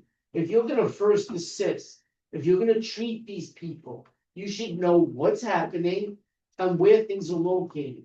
That's what you do, managing the patient before the gallbladder or pancreas surgery and after. And during, if you're first assisting, you're gonna have to clamp and cut things in order to keep the patient alive. So, this big organ in the right upper quadrant is the liver. In the French classification, there's segments. There's actually 4. I'm not so concerned for this lecture about the caudate, which is on top, which wraps around the inferior vena cava. So back up, trams up there, we'll talk about in 3rd semester. The quadrate, I am a little concerned with, especially when it comes to this organ right here, which is a big pain in the ass organ called the pancreas. It gets inflamed, and the pancreas, is it a met site or is it possible to go primary cancerous degeneration? Pancreas. It's a primary site for cancer. The liver and the gallbladder aren't. If they've got it, it was because the pancreas had it first and gave it to them. The segments, the right is much bigger than the left side of the liver. This is important. In the French classification, segment 1 is on the right, 2 and 3 are on the left, and then 4 through 8 are on the right. Each one of them has a blood supply, a nerve, an artery, and a vein. Those 3 things run in a bundle. What are they known as, that bundle? They're called hilums. If you're working there and have to take out a segment or do something on the liver, can you just cut it out and leave the hilum bleeding in the patient? No. Each one of these segments has a hilum. So there's 10 overall, but 8 that when you're doing surgery, you need to be aware of, because you need to clamp, cut it, and leave one clamp or some kind of tie behind so they don't bleed after you close the patient. Guess what is right next to segment number 5? What organ? Well, that too, but then which organ is the one that can go through primary cancerous degeneration? The pancreas is right next to segment number 5. When you mets, you can mets through the bloodstream, like the thyroid. You can mets through the lymph channels, like the breasts, or you can use direct contact. Actually, you can use any of the 3, but every organ has its preference. The breasts prefer the lymph. The thyroid prefers the bloodstream, so does the prostate. Guess what method of metastases the pancreas prefers? Direct contact. And guess what segment is stuck right next to the pancreas? Number 5. So when you see liver cancer, segment number 5, they're probably half dead, because what if they had for 6 months before that? Pancreatic cancer and flu-like symptoms. We'll talk about that in 3rd semester. So the gallbladder is right by the quadrate lobe, which has its own hilum. So there's 10 overall, 8 in these segments that we have to think about as far as surgical resection. All right. Not only do they have hilums that have to be clamped and cut, there's a duct. The gallbladder has a cystic duct. The liver has a hepatic duct. What does the liver make to help you digest fats? Bile. It squirts it out. That's where it's stored. Gallbladder. So this duct and this duct have to be open. If you're taking out the gallbladder, can you cut the duct right here and let stuff spill into the abdomen?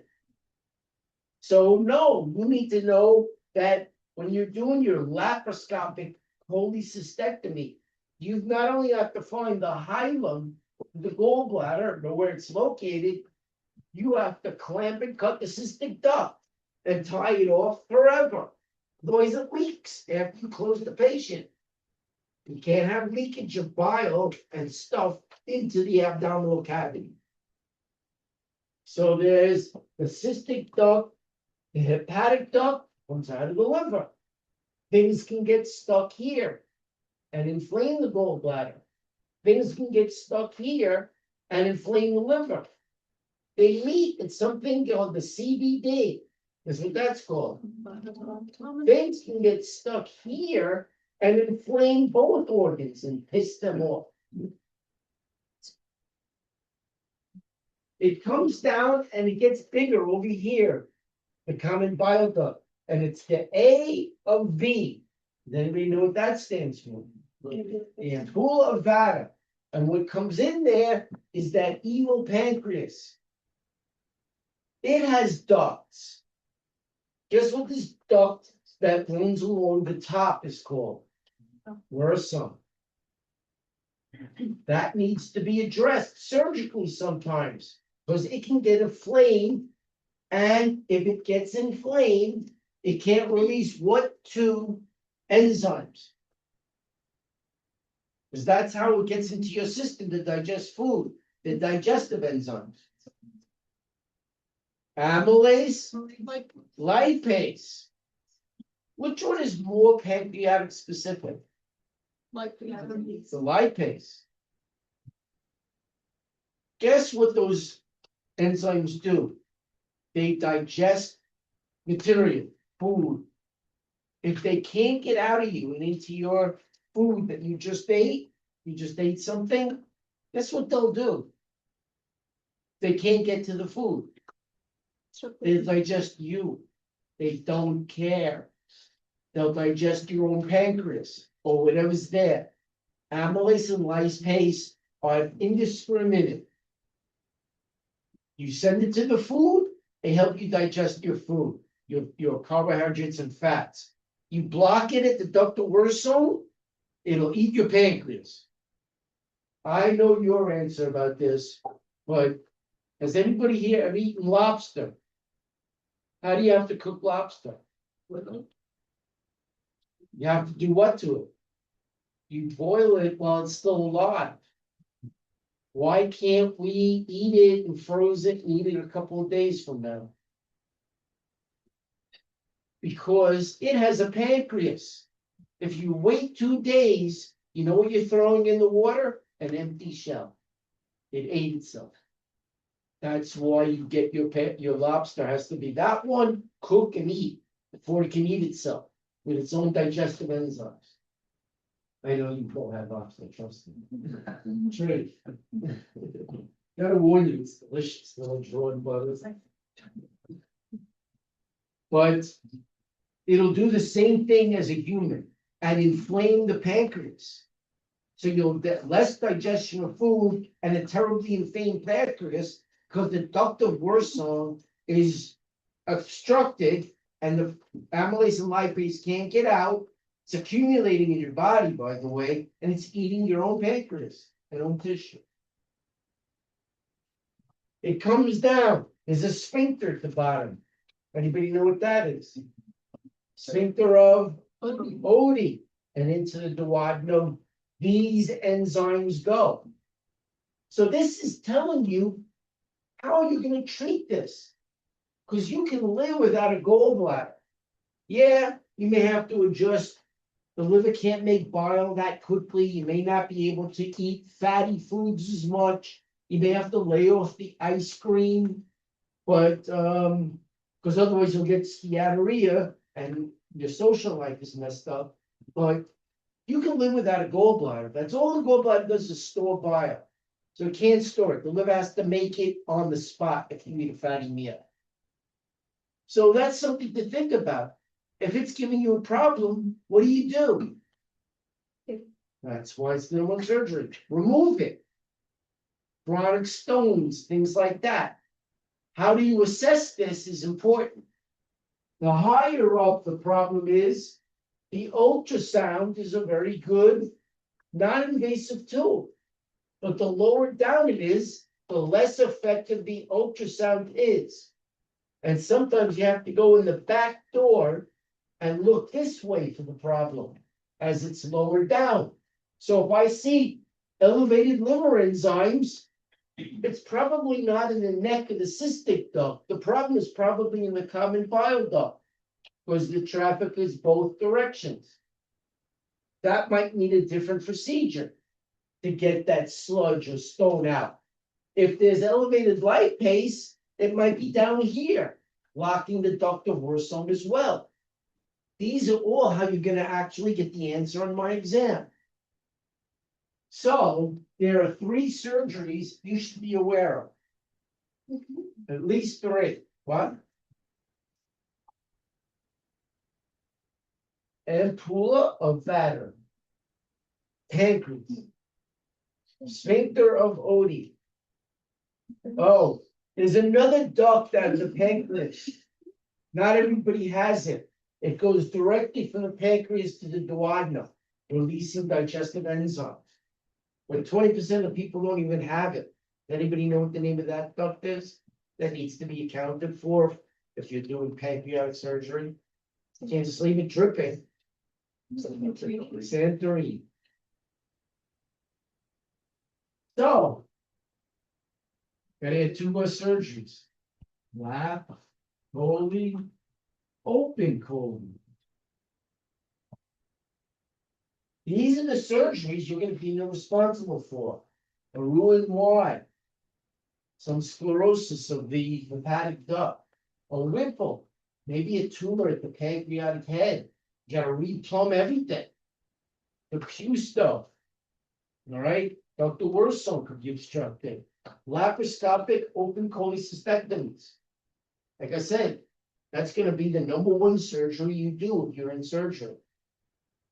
You should also know the blood supply. Here's your abdominal aorta. What are the 4 arteries off of the abdominal aorta? In order. The celiac, SMA, renal, iron. So, the first one, the celiac, comes off of the aorta. It has a branch off of it. What's the name of the first branch? The left gastric. What's the name of the second branch? The common hepatic. How much of a blood supply does the liver get from that common hepatic? 20%. So where does 80% of the blood side that goes to the liver coming from? It's actually a vein. Portal vein. So celiac has a branch, left gastric, second branch, common hepatic. Off of the common hepatic is a branch, and it's called the cystic artery. That's what it feeds. So, gallbladder. You gotta know where the blood is coming from so you can clamp and cut so that it doesn't bleed out on the patient. The second artery is the SMA, superior mesenteric artery. If you're getting pimped in surgery and they say, what's the blood supply? You're not sure? Yes, SMA. Because it starts at the duodenum and it goes all the way through the intestines till, I'm gonna ask you, but don't get mad. Don't get mad. That's where the SMA ends. Who here is mad? But then it ended at the transverse colon. It ends at the medial side at the splenic flexure where an artery called the marginal artery of Drummond, MAD. At that point, it converts to IMA down to the rectum and anus. So it's on the splenic flexure, medial side, marginal artery of Drummond. Just remember MAD. So you have the SMA, covers a lot. If you have to guess, guess. Then you have the renals. Does anybody know what's unique about the renals? Only one of them drains to What? Only one drain is directly connected. It's selfish. Guess how many branches it has on the way to the kidneys? None.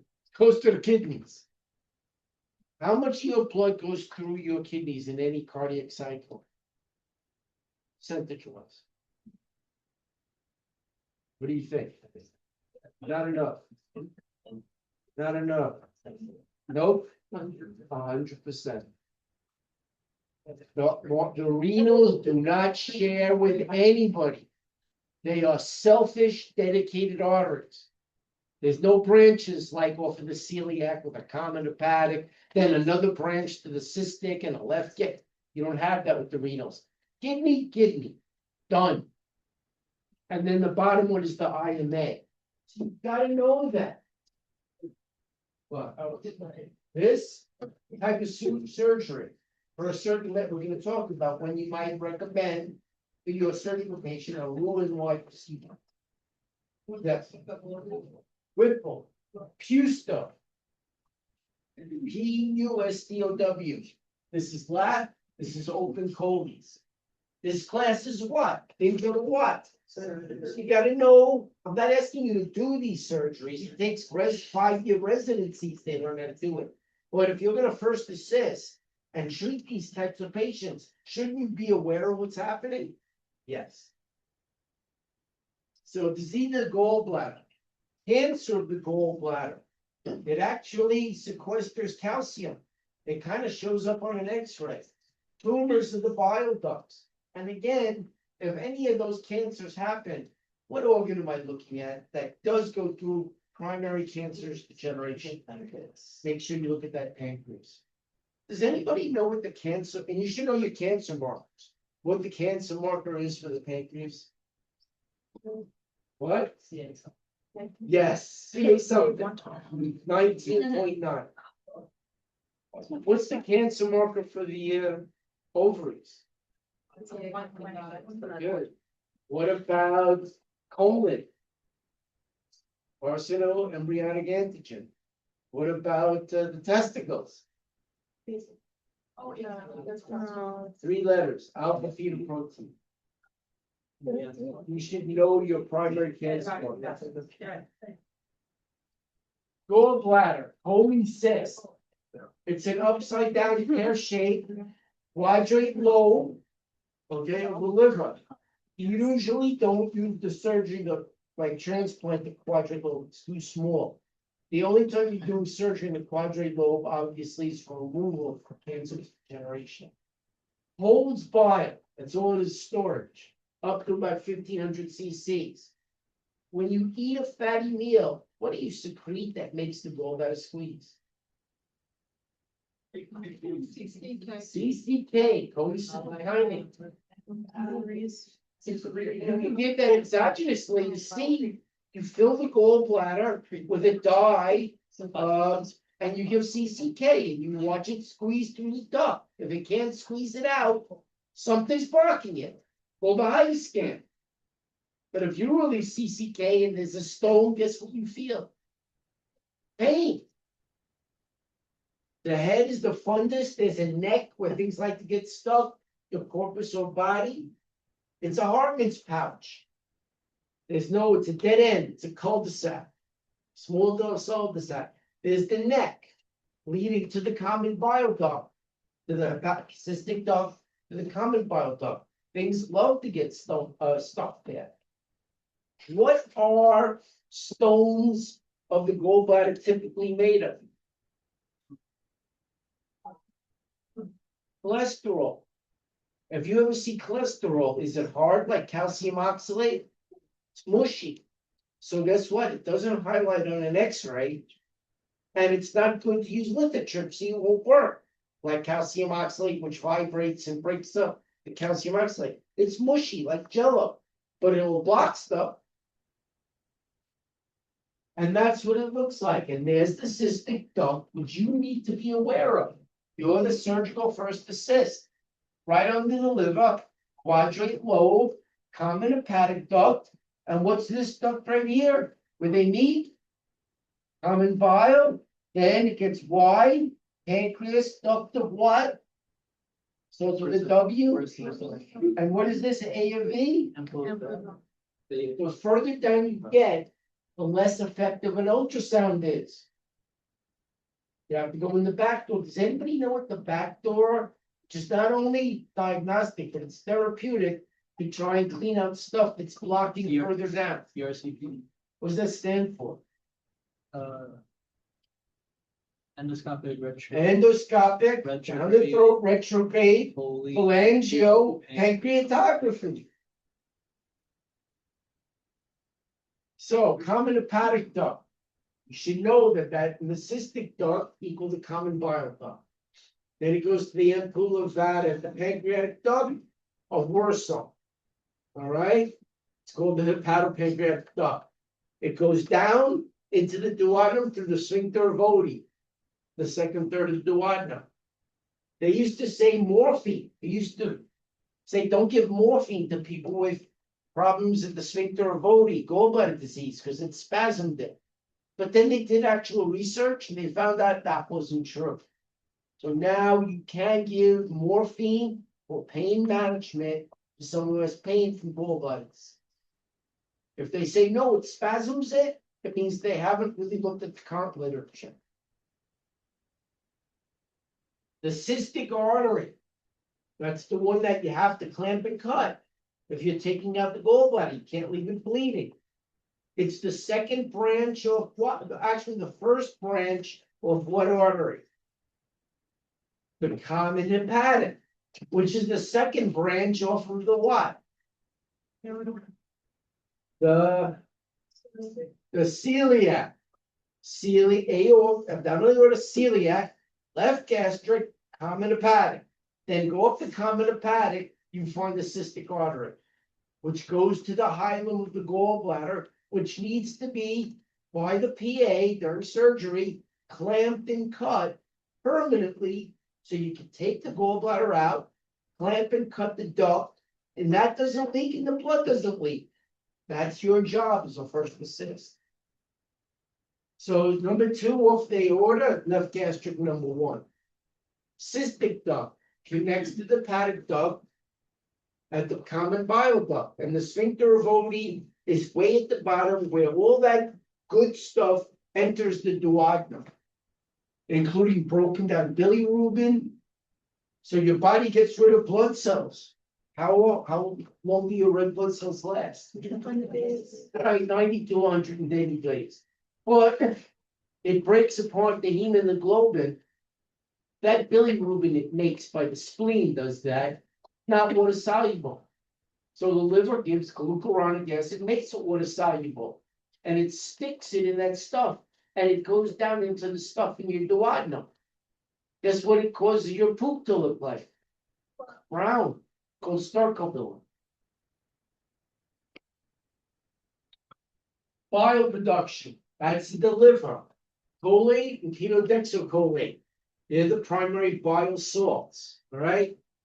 Induce flow of bile, they transport and emulsify lipids. When you eat fat, it needs to be emulsified in order to get digested and expelled. Binds to calcium, and it binds calcium to the ions in the bile. Fat digestion and absorption, enterohepatic circulation, 10 to 20% leave in the stool. It's restored by the liver, made in the liver, and stored in the gallbladder. The liver can make up the deficit. They don't have a gallbladder, it will still make these bile salts, but maybe not as efficiently. You have to curtail your diet a little bit, but can you live without a gallbladder? Yes. So you got to know your arterial sign, not only the celiac, the first branch, the left gastric, the common hepatic is next, but that's only 20% of the blood supply. And the cystic is off the common hepatic. The SMA, all the way from the duodenum to what? Don't get mad. Marginal drug. The renals, selfish. They don't share with anybody. Then the IMA. Bilirubin, again, that's the breakdown of blood. 70% red blood cells, hepatic heme, and hematoproteins. Heme is split from the globin and iron and moved by the spleen. It's not water soluble. The spleen transports it to the liver. Who's the taxicab?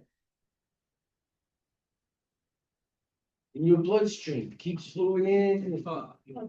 Albumin, the taxicab, brings over that non-conjugated bilirubin. The liver organifies it with glucuronic acid and makes urobilinogen. 90% becomes what? Stercobilin, which goes down into the common bile duct, out the sphincter of Oddi, and makes you your dark brown color of stool. The other 10% becomes urobilin and gives you your gold color of urine. That's all broken down bilirubin that the liver made water soluble. Unconjugated is not water soluble. Glucuronic acid organifies it to water soluble. When it's organified, it's called urobilinogen, which then gets further broken down into stercobilin, about 90%. Dark color of stool, and urobilin, gold color of urine. The enzyme that the body secretes, CCK, causes contraction of the gallbladder and relaxes the sphincter of Oddi at the same time, so bile can get to the fat you just ingested. If there's something blocking it, you will feel pain. Bilirubin, again, this is broken down. This is more third semester, but the hemoglobin and the iron get separated by the spleen, stuck on albumin, liver, glucuronic acid organifies it, stercobilin, urobilin. And out you go. And we can give CCK exogenously and put a dye into the gallbladder and then see it squeeze and whether or not it comes out. That's called a what? Putting a dye into the gallbladder and then making it squeeze, watching it squeeze. It's called a hydroskin. What? You did? Okay. So bilirubin, again, when you see bruising and yellow and your skin, jaundice, bruising, that's actually bilirubin in your body that's not getting out of you. So why jaundice is a very important sign that something is obstructing the liver. Like a stone in the common bile duct. If conjugated bilirubin can't get out of you, it starts to accumulate. And your eyes turn yellow and your skin turns yellow. So then this complicated side is basically what I was just talking about. The enterohepatic circulation. The liver breaks it down. It wants to send it down the hepatic duct into the common bile duct. If there's a stone in the common bile duct or in the ampulla of vata, or the sphincter of Oddi is sclerosed and won't open, it's tight and shut and just creaky, it will withhold the exit of bilirubin. And if it can't exit, your poop becomes lighter, your urine tries to catch up, becomes darker, and you develop jaundice. Because if it can't get out, you see it in the sclera, and it turns your sclera yellow. So gallbladder, all it does is store it and live without it. So a stone up there that's causing a problem, and it's high enough up, you can see with an ultrasound, get the thing out. It's only going to get worse. So here are some of the potential problems that I've been mentioning. Stones in the gallbladder, cystic duct, common hepatic duct, common bile duct, ampulla of vata, sphincter of Oddi. Yes, ampulla of vata, sphincter of Oddi. So here are things that can cause problems. Epigastric right upper quadrant pain, steady, after eating, radiates to the right shoulder, cholelithiasis or inflammation, cholecystitis. Further up, now it starts getting a little bit more into the common bile duct. Not only will you have pain here, but you'll have liver problems. You won't be able to get rid of your bilirubin, and you start developing jaundice. And what enzymes go up when the liver is pissed off? So you have AST, ALT, and ALK-FUS. What does an SMA7 or a BMP, what makes it a CMP, a comprehensive metabolic panel? Your liver enzymes. Of those liver enzymes, which do you think is earliest? AST. But is it liver specific? No, pancreas will make it go up. What other next enzyme is early, maybe not as early as AST, but still early and is liver specific? ALT. One of those is later, and it's not liver specific. Alkylosing spondylose making it go up. But if it is in the context of liver disease, when you see this elevated, it means the hepatocytes themselves are upset. What enzyme? If it's not AST or ALT, it's what? Alphos. So you should know that. AST very early, not specific. ALT early, but is specific to the liver. Alphos, not liver specific, but in the context of liver disease, it's later, but it means the hepatocytes themselves are upset, being destroyed. So now you're getting acute cholecystitis, epigastric pain, scapular, fever, nausea, vomiting, Murphy's sign. Here, it's blocking the common hepatic duct as well. Abdominal pain, jaundice, fever. That's actually a triad. Pain, jaundice, and fever. That's known as Charcot's triad. If you add hypertension and confusion, it's called Reynolds penta. And you should definitely know Charcot's triad from my exam. Pain, fever, and jaundice. That's someone who's got some blockage or problem here. So they have pain there and there.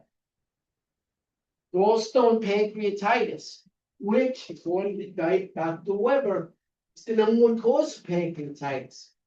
Even though I treat more alcoholic pancreatitis, he has an app that says it's gallstone. What am I gonna do? Argue with me? Just hit me on top of the head.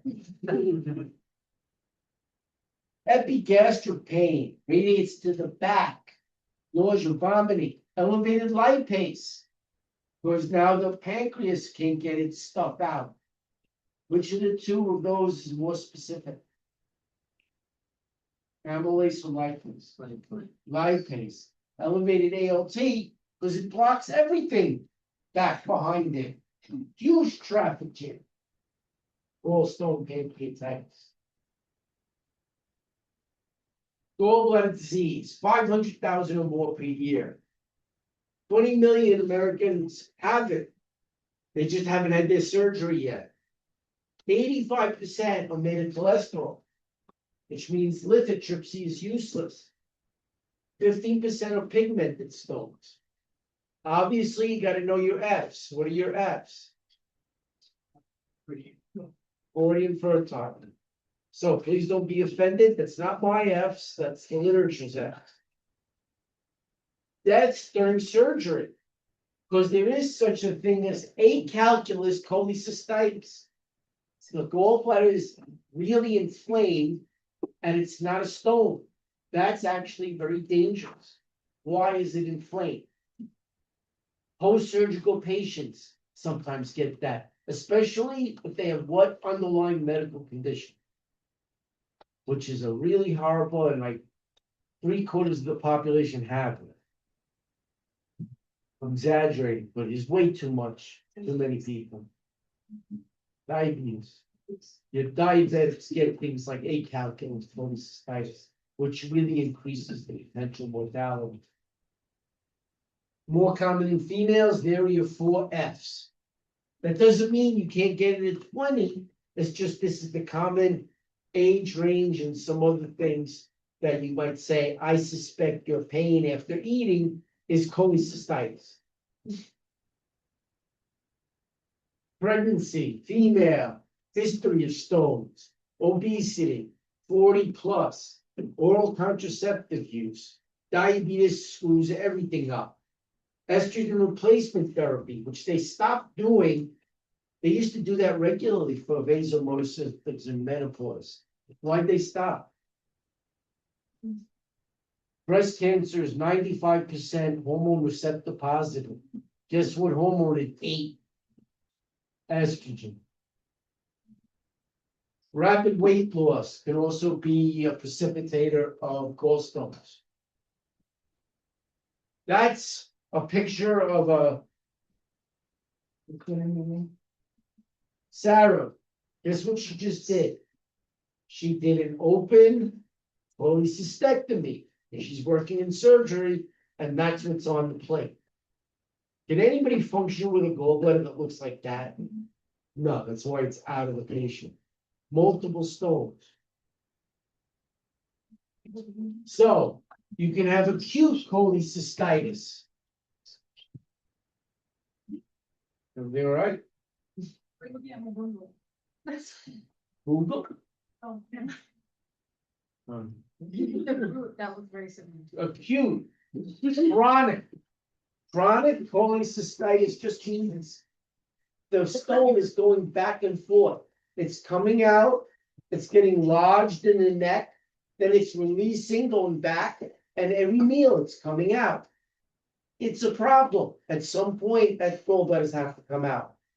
And then acalculus, which is more of a mortality with that one.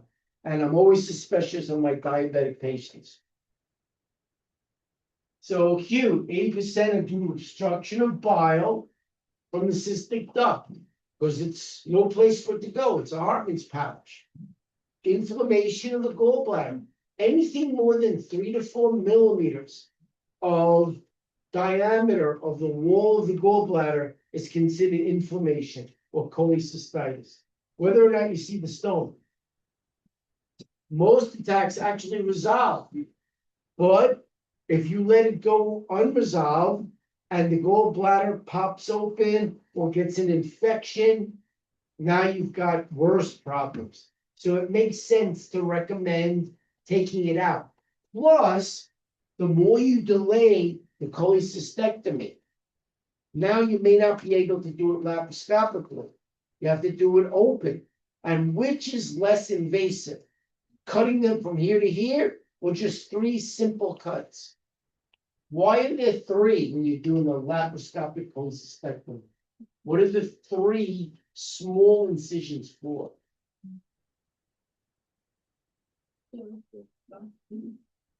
Well, one has all the tools you need to clamp and cut the cystic hilum, nerve artery vein. Then you need to clamp and cut the duct, can't leave that leaking. You need to have a little pouch. When you take out the gallbladder, you put it in the pouch so you can pull it out and cut it open and send it to the lab. That's what the other two are for. What? You gotta see what you're doing. That's what you're doing as a surgical first assist. The camera's a little bevel. You put the camera in. You gotta see where the cystic artery duct and vein are, where the hilum are, where the duct is. If you can't see what you're doing, can you clamp and cut it? So then you have to open them up. When you're consenting your patient, I just did this lecture, you have to consent for both. We're gonna do a laparoscopy. However, I need to warn you, we're not gonna re-sedate you and re-anesthetize you. If we can't see it, we're opening you up. Because this cholecystectomy is taking place. We don't want to, but you're consenting for it now. Otherwise, we have to wake you up, reschedule it, re-anesthetize you, not good. Anybody know what the third little cut is? That you and the PA does the suture and put it back together when the surgery's over. The surgeon left. Everything is tucked in here like a suitcase. You can't work on anything like that. So the third slice is actually a little tube with carbon dioxide, and they inflate the abdomen, give you more space to work. Now, those are the 3 incisions for a laparoscopic cholecystectomy. If you can, or you can sell it for open, because if you can't see it, let's say there's all kinds of schmutz. You know, don't resedate them, be anesthetized, and open them up into each cancer. Little scars, maybe 2 centimeters, rather than a whole thing. So 80% obstruction of flow from the cystic duct, inflammation. They may resolve, but if they perforate, peritonitis, now you've got a medical emergency. Sepsis, death. You'll see W white blood cells. High, 18, 19,000. You get an X-ray. When the gallbladder purrs, it leaves off air. How much air should be sitting under your diaphragm? Black under the diaphragm. None. Free under the diaphragm, you have a perf viscous organ. Surgical emergency. You gotta take them back to the OR and open them up. So when you see air on an X-ray, it's black. You see that under the diaphragm, which is kind of whitish, streaky, That's a problem.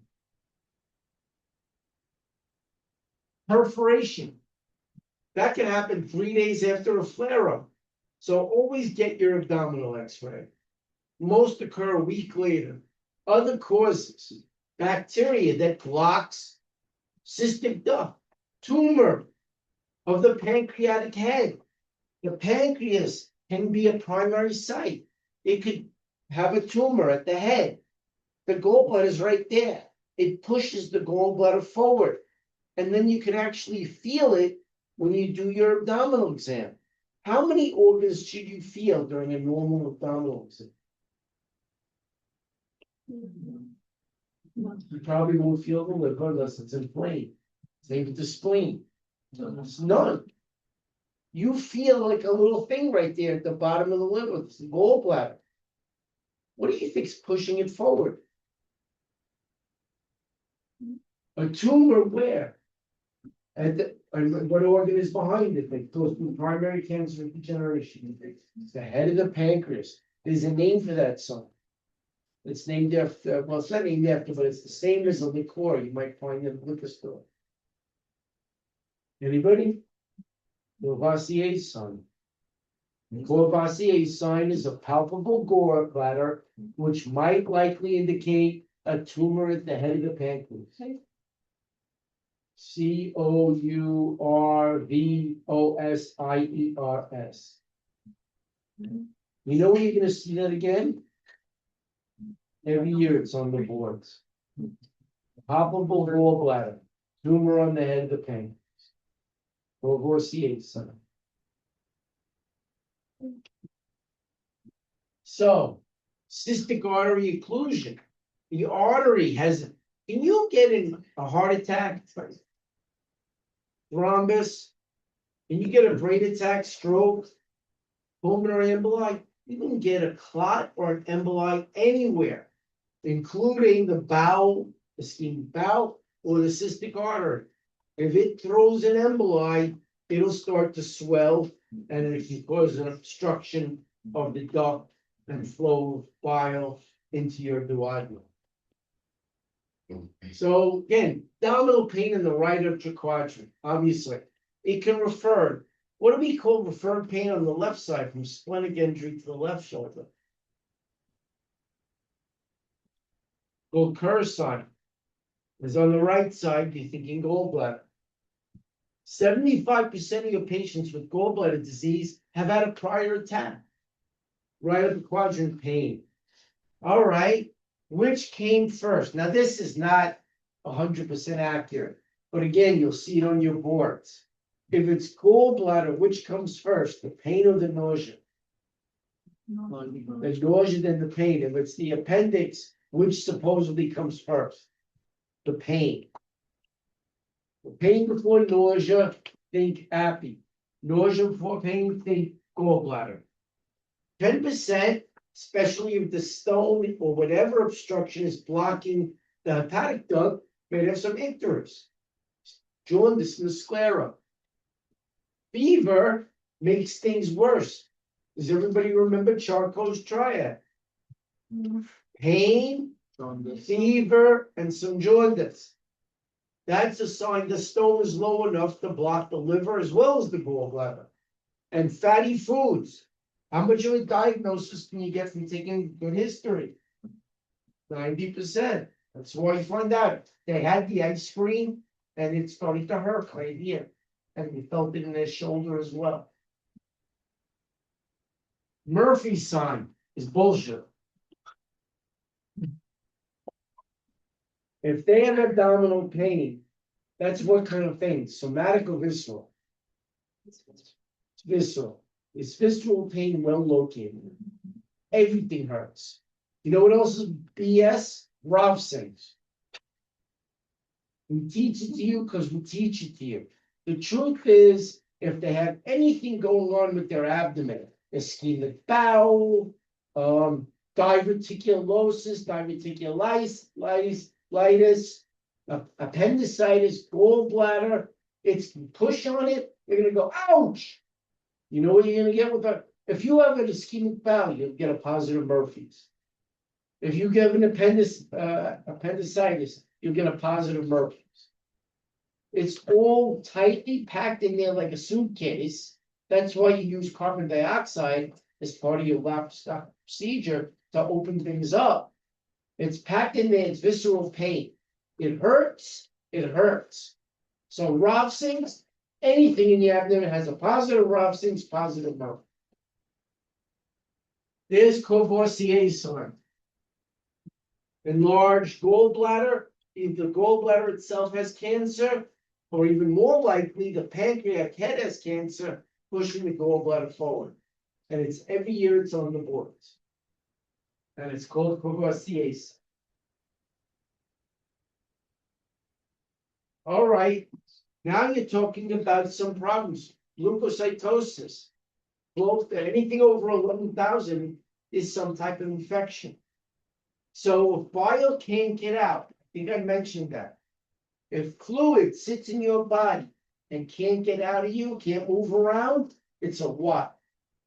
A Neospore infection. Whatever little bacteria lunges right next door in your cells, and it will invade.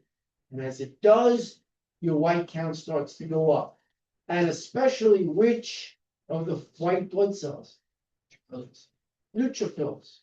And bands, which are baby white blood cells. And in the old days, we used to write it in the ledger. Where did we find neutrophils and bands? On the ledger, on the left side, or the left shift. Increased bilirubin, especially if it can't get out of you because the stone is in the common bile duct. Or the obstruction. Will it block the cystic duct? Will it block the common hepatic? That's why your AST, ALT, and bilirubin start to go up. Alk Phos is later, but at this point, it means who's actually dying in the context of liver disease. What cells themselves? The hepatocytes themselves. Here is something important. Why is ultrasound the first test and the best test? And this is for all your board questions. It's least invasive. Everything goes least invasive to most invasive on your boards. So you do an ultrasound if you think it's gallbladder disease. If the ultrasound reports a stone, you know what you've got. If it reports a wall thickening of greater than what? 3 to 4 millimeters, you've got what? Cholecystitis. Why would I do that before the HIDA scan? Faster. The HIDA scan takes an IV. You have to give them dye. There could be an allergic reaction to the dye. You have to get consent. How does the dye get out of them? Kidneys. So you have to check what? The BMP for what level? Creatinine. This is all more invasive. So the ultrasound goes first. If you don't see it, there's no stone, the gallbladder wall's right on the border, but you say, you know what? This walks like a duck and quacks like a duck. It's cholecystitis.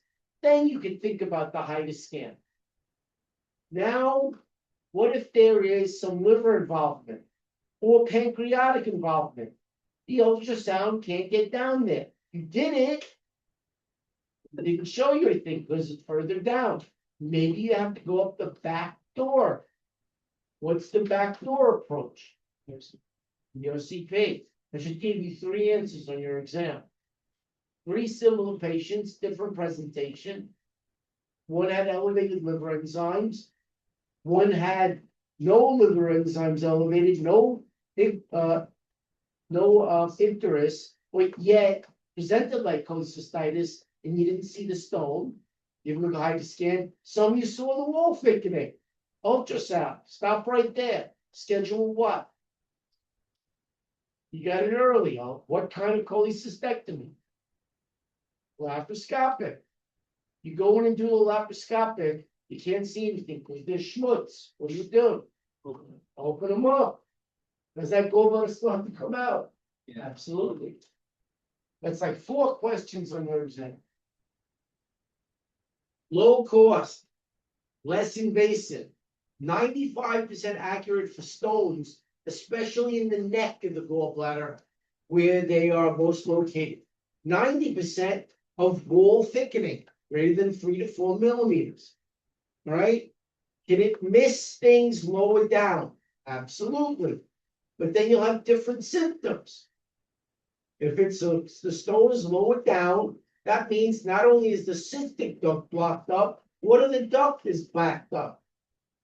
Common hepatic, which means you'll see those liver symptoms, AST, ALT, maybe some jaundice, maybe some fever, maybe you start elevated white count, Charcot's triad.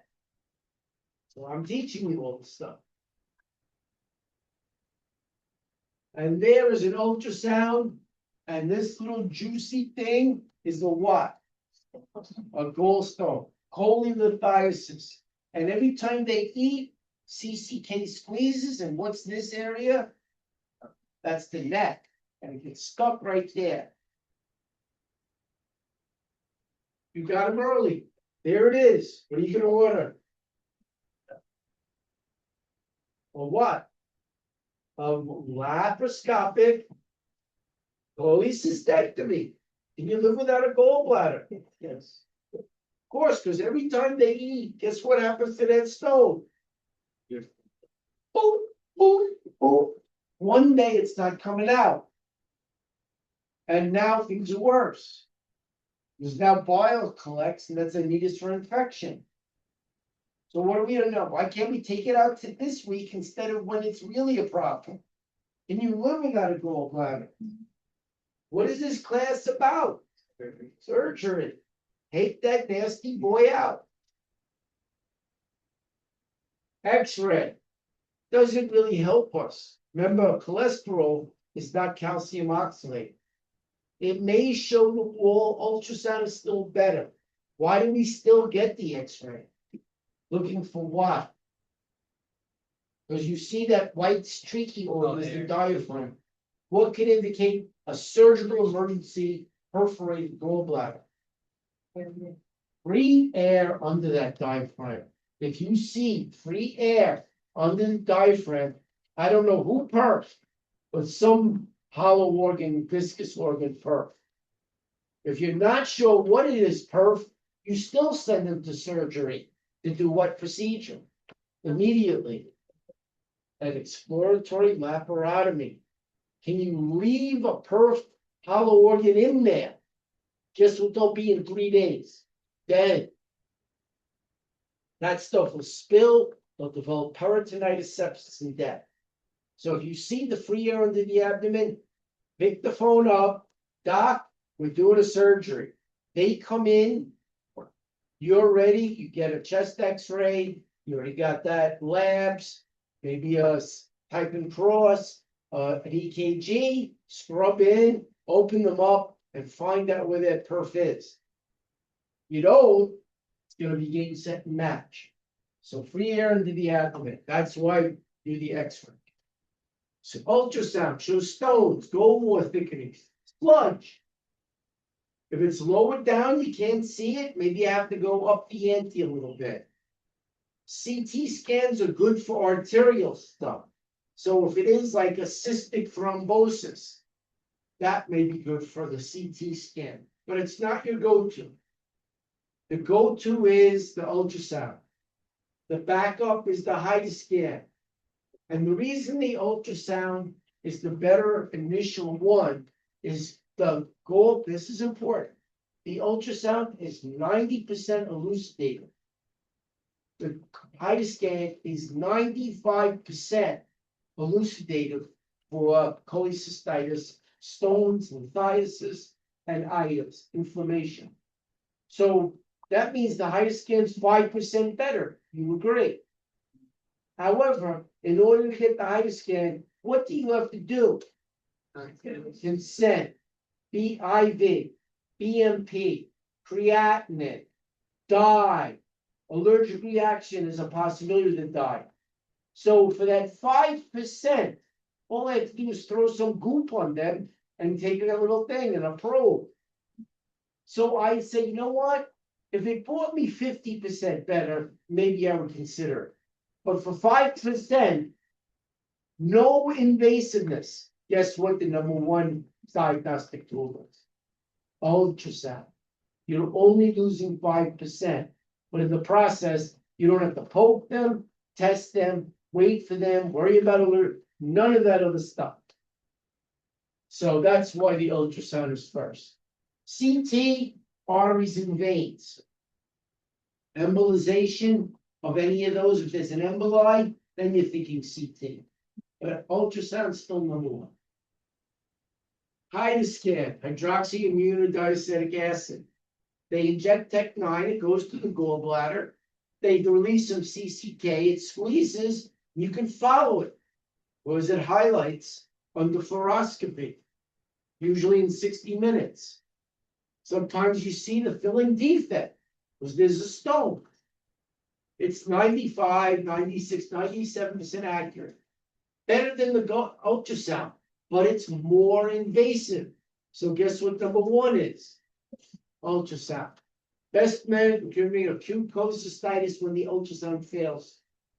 But only after you've tried ultrasound, which is 90% effective. And should be enough. All right.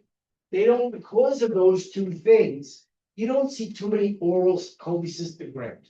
They used to have patients ingest iodine-containing tablets, which you can visualize. It would end up in the gallbladder. It was rarely used now because it was giving you false positives. It didn't move. You thought it was a stone. It was nothing. So between the ultrasound, which is number one, and the HIDA scan, this is old and archaic and is useful. Transhepatic cholangiography.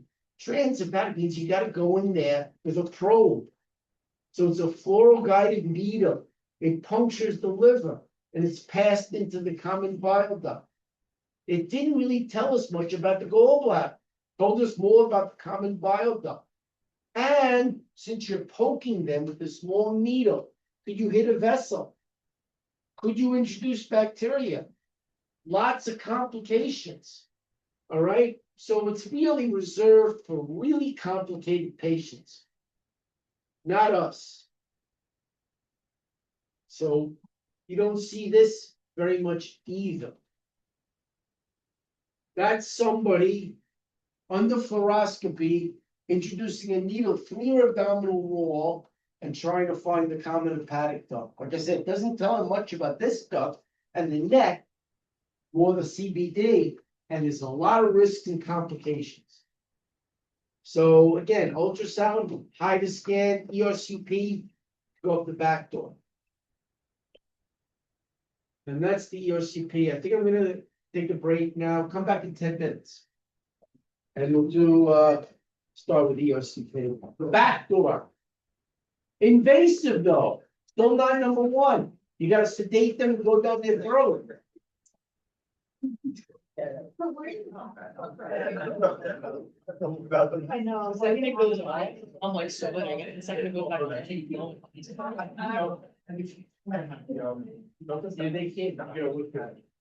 we're gonna cold or hot, whenever it's on, it's cold, whenever it's off, hot. Constantly. You know what my girlfriend does? This is what when Oh, what is the dream?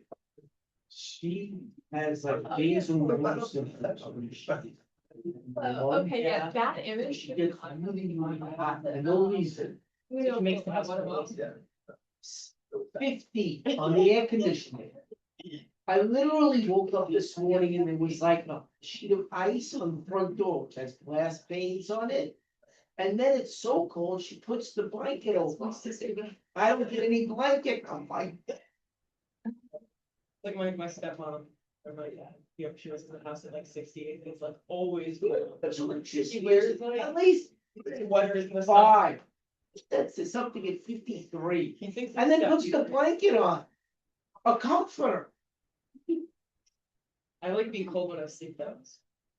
I do too, to an extent. Yeah, 50 a little. Like I don't wanna have my AC. And at least share the comforter Yeah, there. you have to share. grabs the whole thing, scrunches it up, takes my pillow, and I'm just lying there flat. Hated it. I was so cold this morning, I grabbed the cat. Slept with the cat. It's the best. What a cat do that? Cat. They're cute. The name. Kitty cat? That's really cute. How old is the cat? Or, A baby. He is. I don't know why the kid came, I had to blame me, What was the name? I wanted to take care. Look at her album.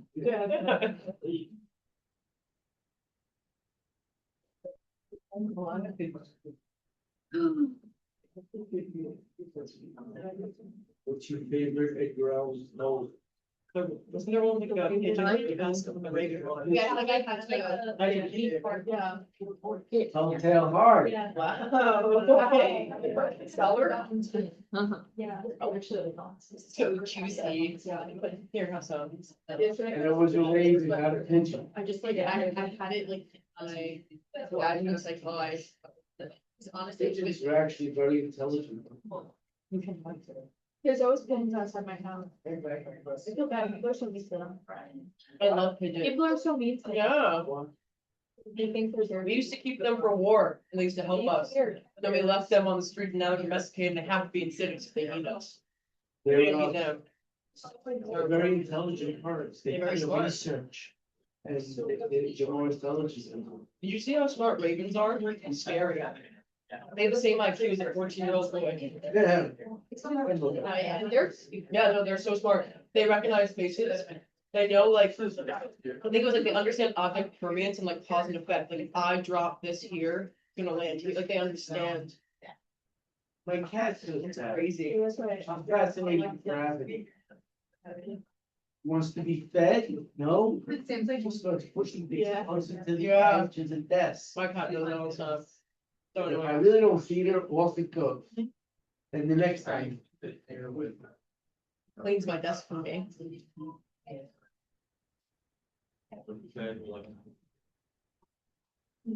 Yeah. And she insists on after eating, she insists on a postprandial massage. He lives the life Kit Kat. Got a massage. They always have like their weird routines to eat.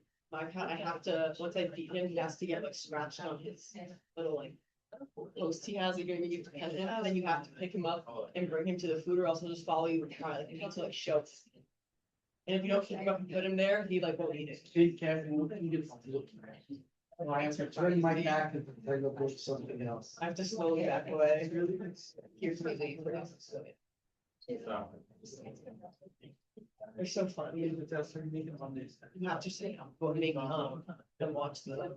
Fish flow. I did it once. We did squirrels and did.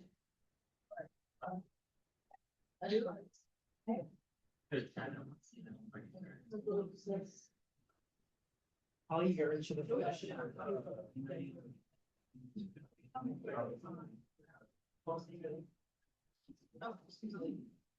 Don't give it a massage. And then one's like what, UTI? Like, yeah. They're both. No, you guys be fox. This one was a squirrel and birds. Am I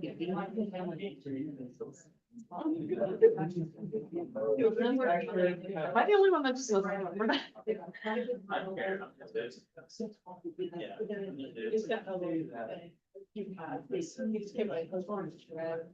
Oh my god.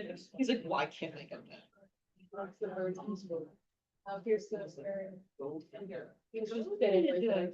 So he does like them. Yeah, I'll go like this. He'll like, Yeah, he'll paw it. it went a little crazy though. When I was like, first time split out, how many like I had like Florida, she was like, see what he's like. Yeah. What should we get? What? It is about 10 years. He was really bad at I think it's giant better. The little thing that I feel is for something. And it's good you want. Oh, yeah. No. Well, that is mostly part of people. Half the class is just. And also, that was a bad. It wasn't too bad. There was even one. And you know, whatever, other bad, I knew it, other bad. So we're like. That's the only reason I do this. So.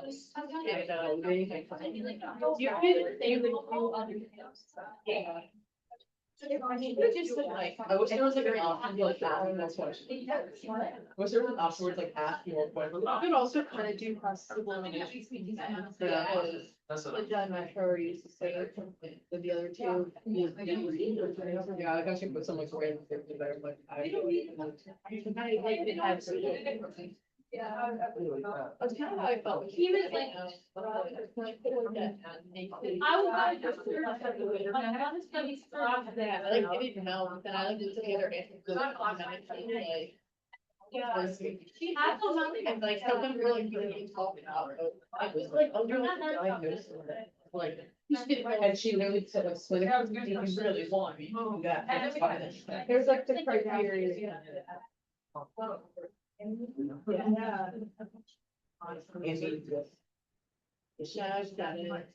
think I'm worried now. Yeah, it's so hard. I think for most of my whole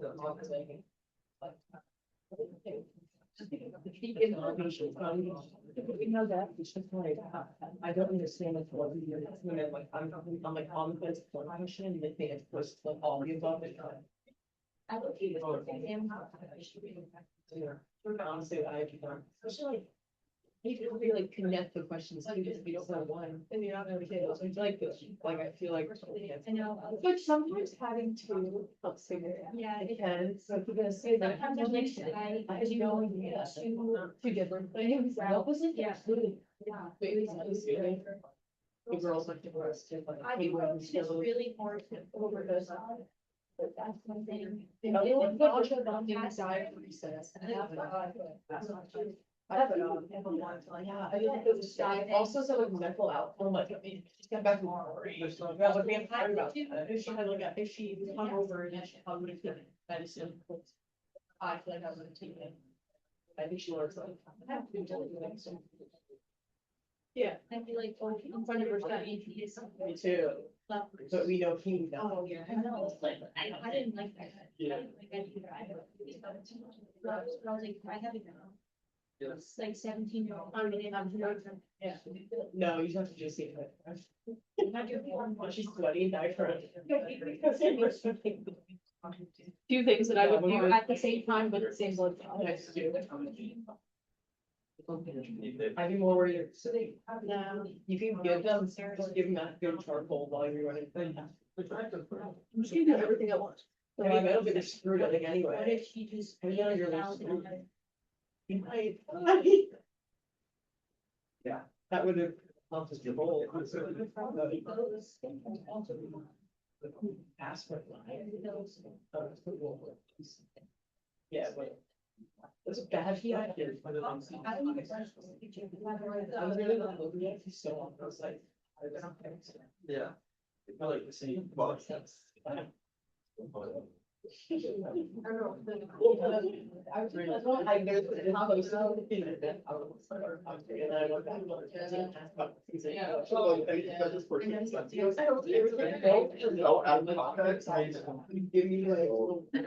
Okay, so I just went back to the notes, Christina mentioned, function for hours, not bonding, diaphoresis, lethargy, pallor, anorexia. And then aspirin, It's like the goose balls. nausea, vomiting, hyperventilation, hernia, agitation, seizure, coma, dehydration. You did say. For yourself. That's what I'm saying, like, it's like at the very broad description, like, it's like doing the most broad. And then when to I mean, it was a good process of motivation. I was like, this. I feel like it was should have getting- been like a kid with a headache. Yeah, like when to is not like, girl comes back from party, found on floor, what is it?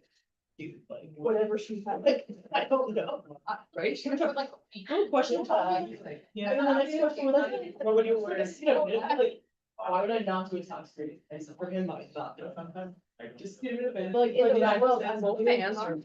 I remember you to see a minute. well, no, It was, Yeah. oh no, there was another question about like a tower, like screening or something. Is this what you guys think first? No.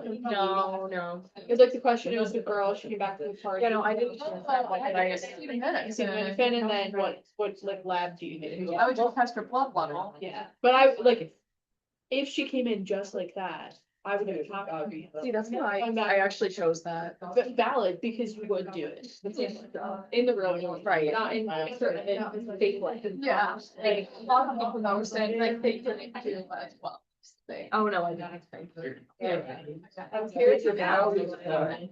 I think he'll tell us on Friday. Yeah, And I think he tried to go. She got a question, which is crazy. Did, yeah, 4 questions, and then, I don't know, I always hurt me, little things that like, a lot of people, things like, for me, I think I've been taking, it's like, I take 6 and everything, and like, you go, right? Yeah. Like, no, but like, specifically on one market, it's in like, why is that? It's so appealing. It's very, you know, or like the fact that like you had to notice it, that they were like last steps, like there's no benefit in taking them all. Pretty much, 15 minutes, like 5 more than I said. Hey, you just see.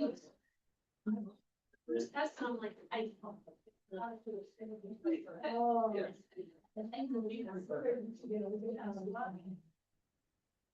We do have a little bit more material to cover. So, again, ultrasound, 90% elucidating. High scan 95, but more invasive. And ultrasound is definitely the first go-to for this. Nothing to poke or prod or give or consent. Some goof and a probe. Sometimes, like I said, you start having Charcot's triad. That means the stone isn't at the neck of the gallbladder. Because the hepatic duct's involved. Fever, jaundice, more pain leading to the back. That's Charcot's triad. If they get both mental status and a white count, now you got Reynolds pentat. But at least know Charcot's triad. So, altered mental status makes things worse. The further down it gets, the less elucidating the ultrasound becomes. So if you start seeing Charcot's triad, if you start seeing elevated lipase, now the stone or the sludge, anything, whatever's blocking, is probably further down. You may have to say to your surgeon, let's call GI and do the backdoor approach. The endoscopic retrograde cholangiopancreatitis, ERCP. It should make sense to you. The further down you are, the backup still happens. The gallbladder can be infected and thick.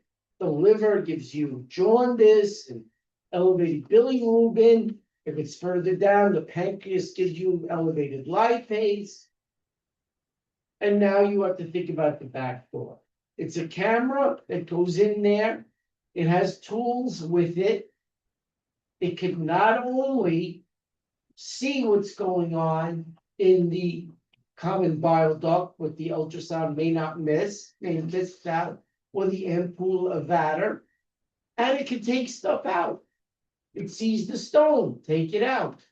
It sees the sludge, take that out. It sees a sclerosed sphincter. Guess what you can do? Sphincterotomy. All those things cause the backup, but now you're using the ERCP to go in the back door, see it, and treat it. So it's a third option, ERCP, side view endoscope. You can visualize all those ducts that are further down in this anatomical drawing. I'm not a great drawer. Ample of that. You can do a sphincterotomy of the sphincter of Oddi. It's both diagnostic and therapeutic for sludge and stone. All right? If it's inflamed or large down there, uvectomy. So I'm giving you answers depending on what you get with your physical exam. I give you the normal bilirubins. They're gonna be elevated. It's after the liver, so it's gonna be conjugated, water soluble. Maybe on physical exam, they have pain. Maybe the fever's a little elevated, maybe the little icterus. The ALT could be elevated, the pancreas is the ultrasound didn't show you what you need. Your CP might be next in line. Go up there, it's diagnostic and therapeutic. Should be easy, straightforward.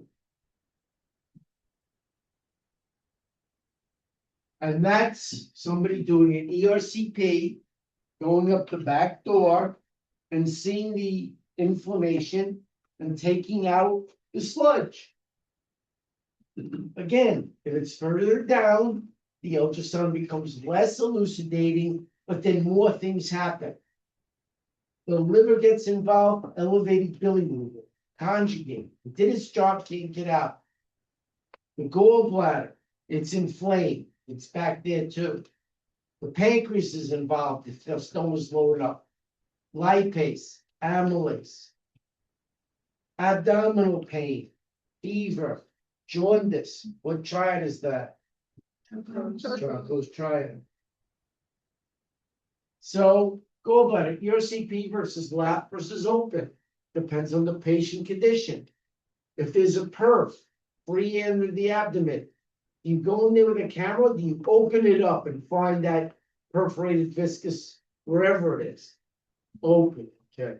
Individually to visualize. If you can't see it, can you use the camera? Do you wake them up and do the open next week? Insult them and go right to an open. They're under anesthesia. Infection. Sometimes you have to pour in sterile saline and suck it back out. Open them up. Sometimes you have to run the bowel. Where is this problem? Open it up. Inflame. Multiple stones, no infection. What's the better, lap or open? Less infection, shorter stay in the hospital. If you can do in the lap and get away with it, do it. It's when things fail, you gotta open it right away. Again, 1 or 2 stones, no infection, no comorbidities, but the ultrasound doesn't tell you what you need, but you know it's there. What's the back door to get that stuff out? The ERCP. There are your answers. 3 questions. Some other differentials. You always have to think about differentials, especially with the abdomen. A female, 25, comes in with abdominal pain. What is it? I can go through every one of you and find a differential. I know my first throughout is top of pregnancy. When I get a UCG, it's negative, then it's any number of organs. So PID. So you have to check. That's when we make you do a pelvic and a rectal. What are you pushing on when you do that pelvic? Cervix, to see if there's cervical motion tendons. There's a name for that. Chandelier sign, PID.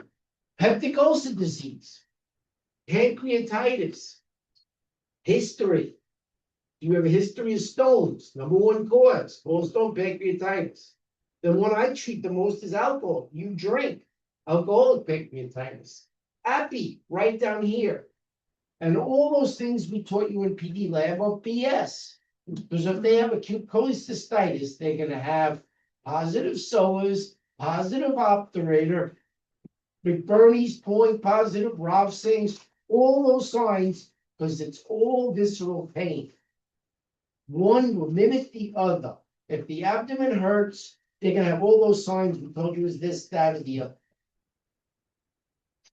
It's who's Fitzhugh Curtis sign. When you do the CAT scan, guess what you see off of the liver? Adhesions, like violin strings. That's actually indication of PID. Which one of those? Chlamydia GC, most likely chlamydia, pelvic inflammatory disease involving, and what's the name of the capsule that's around the liver? No, it's called Gleason's capsule. I call Jackie Gleason's capsule. And that is Fitzhugh Curtis syndrome, gonorrhea or chlamydia causing PID, and you get these. And if you see this, what do you have to order? STD A kind. laparoscopic surgery. It's called an LOA. Everybody know what LOA stands for? Lysis of adhesions. So you go laparoscopic LOA. If you can't see, you gotta consent to open them up and do an LOA. Obviously, complications of inflamed gallbladder. If it sits around and doesn't move, it's a meatus for infection. Abscess formation around the gallbladder, bad. What two things have to come out? This and pus. Gangrenous cholecystitis. It sits around, it gets inflamed, the vessels can't transport blood back and forth. That has to come out, that's an open procedure. You don't mess around with a laparoscopic procedure if there's dead gallbladder. Perforation, you gotta open them up. Free air under the abdomen. Anything that can do that can go sepsis, shock and death. You have to flush them out, run the bowel. If there's any other perforations. Take it out, throw in normal saline, suck it all back out, throw in some more normal saline, suck it all back out. Critical care, big antibiotics. What antibiotics do you think you're gonna start them on in critical care after they come out of the surgery? Right, go in. Those. You're not playing around with ceftriaxone. If they go home, you're gonna still give them antibiotics. What two antibiotics can you take orally for abdomen? Flagellan. I need a fluoroquinolone. Cipro and Flagyl.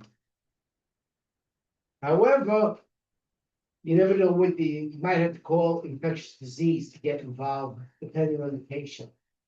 And assuming no contraindications, vancomycin in hospital, ciproflagyl back on the way home. IV fluids, obviously. Any dehydration, you gotta keep them hydrated. NG2, but be careful of oversuctioning.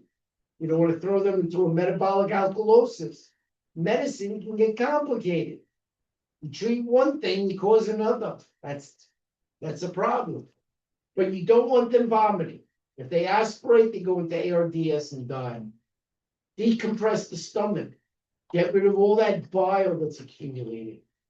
Broad spectrum antibiotics, IV ciproflagyl. Cholecystectomy. Take out the gallbladder, you can live without it, plus an LOA, lysis of adhesions. All right, cholecystectomy in the critically ill patient, definitely take it out. It's causing problems. Abscess, piss and pus have to come out. Take it out. Open or lap.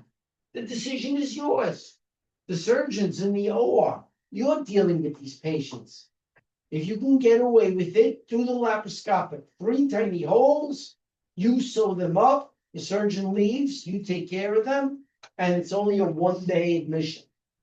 However, consent them for open, because as long as they're under anesthesia, it doesn't make sense. If you can't see it, there's too much schmutz, the camera's not working, you open them up.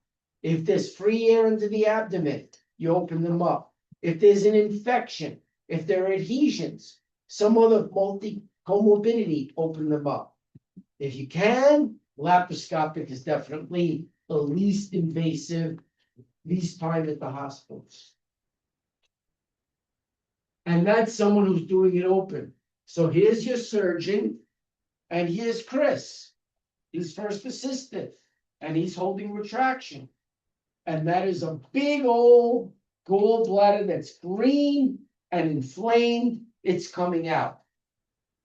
And Chris must have decided to open them up in this instance. That's a laparoscopic. So that's who should have put them? Who's doing this? What's your name? Danielle's doing this. So she's holding the camera.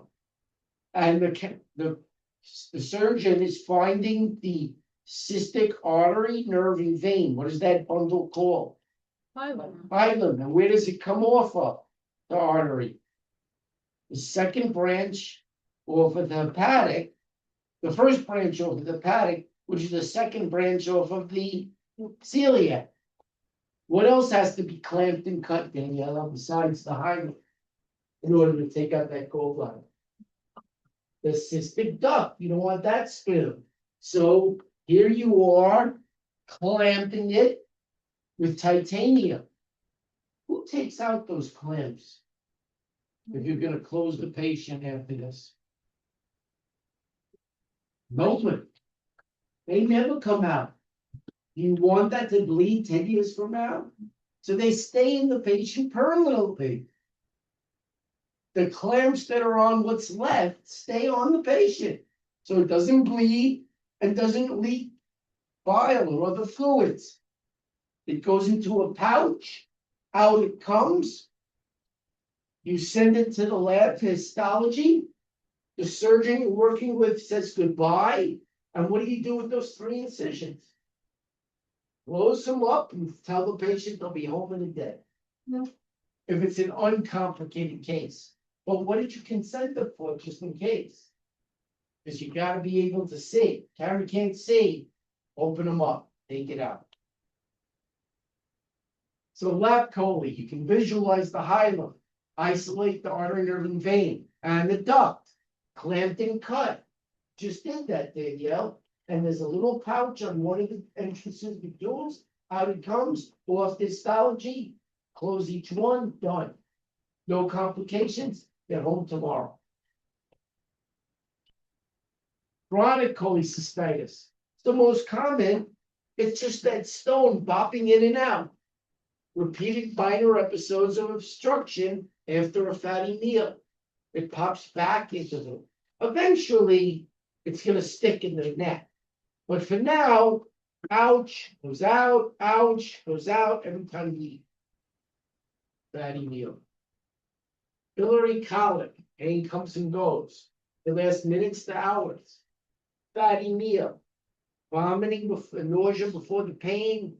Again, that's not always true, but that's the thing you see on the boards. Referred to the neck and black back. Right up a quadrant, it hurts everywhere. Fatty food intolerance, dyspepsia, indigestion, heartburn. Take a good history, 90% of your diagnosis. I'm getting a good history.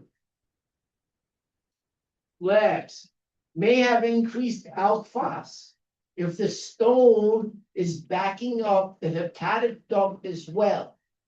Eventually, what cells will start to get pissed off?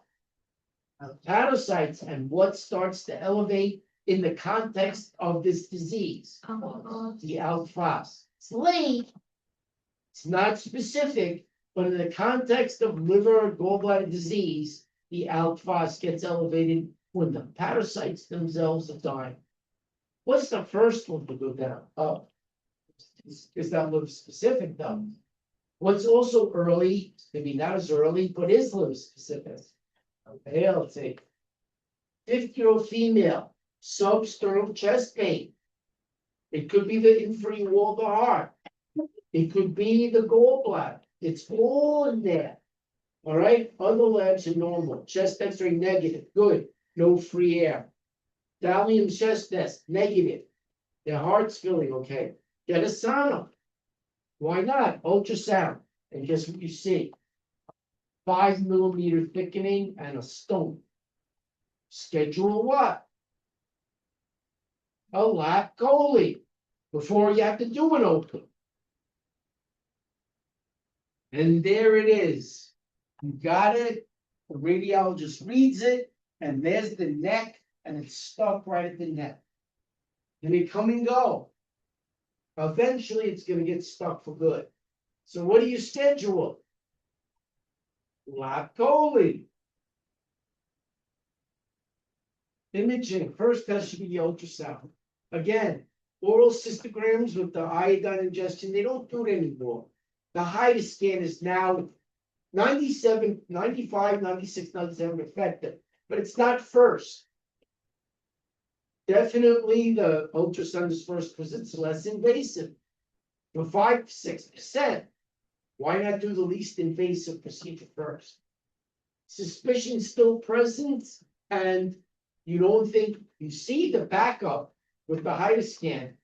You know, it quacks like a duck, it looks like a duck. There's a stone or inflammation somewhere in there. Now it's probably further down. What do you schedule now?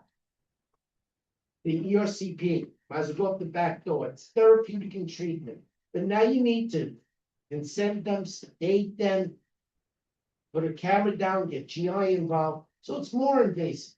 So you got your ultrasound, didn't show you anything. Maybe a 4 mm wall. Looks like cholecystitis. Get the HIDA. Yes, there is filling defect.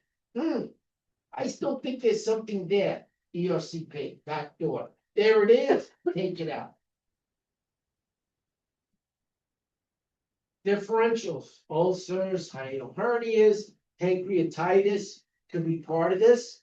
If the stone's in the ampulla levator, MI, the inferior walls tucked in there. Gastric ulcer, again, rupture infected, common bile duct. If you see free air under the abdomen, some hollow organ, viscous organ perforate. Treatment, obviously diet modification, especially if you're taking out the gallbladder. It means the liver has to do bioproduction right away and probably can't keep up. Limit the fatty foods. It's not that you're gonna die if fatty foods get into your colon, but when they come out of you, it's streaky and slimy and it's not good for your activities of daily living. So you leave it up to them, but they're not gonna produce bile fast enough and there's no place to store it because you just took out the gallbladder. Ursodiol. Again, it doesn't really work well. It's more preventative than anything treatment. If they have a stone, ursodiol, small stones, even with that, it takes 2 years for it to work and they reoccur in 50% of the patient and it causes diarrhea. So you don't see this much in gallbladder disease. More in other preventative things like cholecystithiasis. It prevents stone formation. So I would turn the ursodiol down. It dissolves cholesterol. It's useless. Don't even bother. Lithotripsy, useless. Calcium oxalate, kidney stones, yes. That's hard. What kind of texture is gallstones? Like Jello. You shake them and they just wiggle around. It's useless. So forget about lithotripsy. Cholecystectomy, open versus laparoscopic. Less time, less risk of infection. Laparoscopic is definitely the best one. Open them up only if you have can't see. There's free air under the abdomen. There's an infection. There's other comorbidities. Otherwise, lap chole is definitely the way to go. Acalculous cholecystitis, dangerous. 6 mm wall inflammation, no stone. Why is it inflamed? I don't know. That's a problem. Acalculous cholecystitis, acute necroinflammatory. So the wall's inflamed and it's starting to become necrotic. And necrotic tissue can't stay in your body. Multifactorial, only 1%, but high morbidity and mortality. What did I get in my history that puts this patient at risk? Diabetes. Typically seen patient hospitalized, very sick, diabetics screw up everything. There's two types of diabetics you'll treat, and cardiac wise, those who have had a heart attack and those who will. It really screws up. It's a vascular disease, right? Condition acalculous gallbladder, ischemic, greater than 4 millimeters, major surgery, sick, diabetics, shock, immunocompromised, bone marrow transplant patients. These are patients that are very sick. Endothelial injury, ischemia, and death. That gallbladder has to come out. Necrosis, and the patient dies eventually if you don't take it out. Acalculous established secondary infection with other pathogens. All those enterococci, those things in your bowel that shouldn't be in your gallbladder. Enterococcus, E. coli, Klebsiella. The more you have, the more death is going to happen to that gallbladder. In severe cases, if surgery is delayed even a little bit, they die. Sepsis and death. So all those things that should be in your duodenum sneak up into your gallbladder. They're diabetic, they don't fight it off, and it becomes dead tissue and then dead patient. You've got to take it out, no delays. All right, take it out with an open. Don't even bother with a caramel. They have encalculous cholecystitis. What is choledocholithiasis? Where is the stone? Is it in the neck of the gallbladder? No, it's in where? The common bile duct. So the traffic jam is affecting both the cystic duct and the common hepatic duct. Well, what will happen to your bilirubin levels, especially conjugated bilirubin? Increase, because the liver will work and conjugate bilirubin from the spleen, make it water soluble, but it can't get out. So it accumulates. So you get pain. Guess what else you get? Jaundice. Anybody know what that triad is called? Charcot's triad. So calculate within the common bile duct. 15% have gallstones there, 5% no stones but inflammation. Again, 60% of the stones are still cholesterol, 40% are pigmented stones. They're jiggly. Lithotripsy won't work. Sometimes we will use ursodiol not to treat the stones, but prevent future stones. It's a poor treatment, but sometimes we use it preventative. And that is, why am I doing an ERCP on this patient? Because I know the gallbladder is involved, don't I? But I did an ultrasound and it didn't show me everything I wanted. So which way did I go up? The back door. What's the back door? And ERCP. I knew it walked like a duck and it quacked like a duck, but the ultrasound didn't help me. I just saw some information, but yet they have a little icterus, pain, Charcot's triad. I'm going up the back door, and that's the ERCP. Common bile stones within the gallbladder, causing inflammation, but they're down in the common bile duct. Not only will I see them, what will the ERCP be able to do? Take them out. Choledocholithiasis. So it's a stone infecting both ducts. Ascending cholangitis. So Charcot's triad, pain, jaundice, and fever. The stone's further down, and there's a traffic jam of both accesses. If you add hypotension and confusion, that's Reynolds Pentat.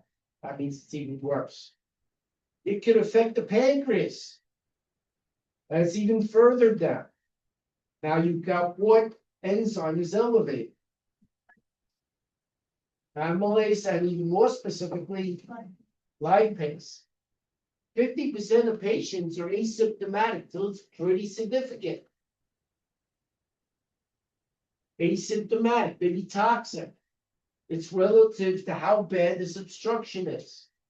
Pain, biliary colic, jaundice, pancreatitis if it's at the ampulla levator, cholangitis, pain, fever, and a little icterus, choledocholitis. Cholangitis is not part of it. The liver is pissed off as well. Get your AST, ALT, and ALT-FAS. That's why you get a CMP here instead of a BMP. You should be starting to put all this together. I'll give you the normals. You just have to know what it all means when it's abnormal.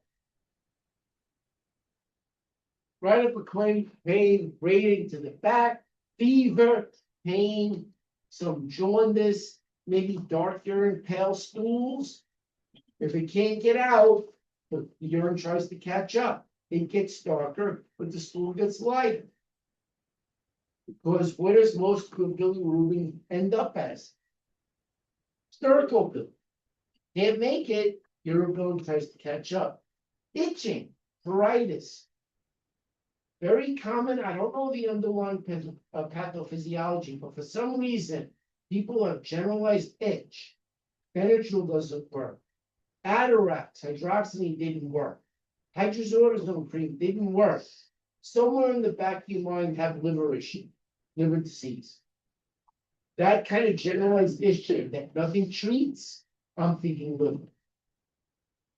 Pruritus, think liver, and untreatable diarrhea. Oocytes and parasites negative. They don't have Crohn's disease. I'm thinking pancreas, if they have untreatable diarrhea. Itching, intractable itching, I'm thinking liver. So somewhere in the back of your brain. Obstruction causes no bilirubin to get out into the duodenum. Stercobilin stays behind, the urine tries to catch up. No stercobilin, your stool gets lighter, this is obstructed, your urine gets darker. Try to pick up the slack. Leukocytosis, again, anything over 11,000. Now you're getting into that area where you get, instead of just charcoal striatum, you get renal pentads. Increased bilirubin. The liver is still functioning, so it's direct or conjugating bilirubin. I give you the normals. You will see that dramatically elevated. ALT-FAS eventually gets elevated too, as what cells begin to die. Hepatocytes. Increased AST very early, and ALT early also, and liver specific. If it's low enough and it's blocking the ductal bursum, what two enzymes will elevate? And which one is actually specific? The lipase, because now the pancreas is pissed off. That's what will tell you what surgeries to do. Sometimes you have to replumb things. You may have to do a Roux-en-Y. That's why I wrote it on the board. Ultrasound. It may show the stones, dilated wall, but again, it may not, because the stone is further down. If it's, they've already had a cholecystectomy, now you have to go up the back door. What's the back door approach? To see what's going on. EOCP.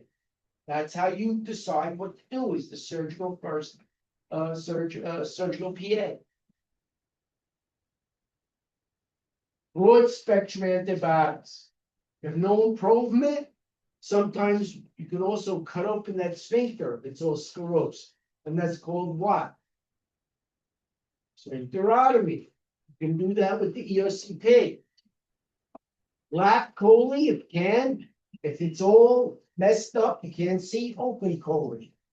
Again, Dr. Weber says that, and he has an app, that the most common reason for pancreatitis is a gallstone down there in the ampulla levator. Even though I see more alcoholics, that's your borders. Yes. Well.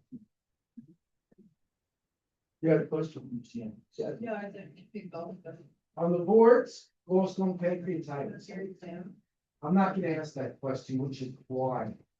Just be aware that there is gallstone pancreatitis, that the boxes of the first one, amylase and lipase can't come out. I'll give you the normals.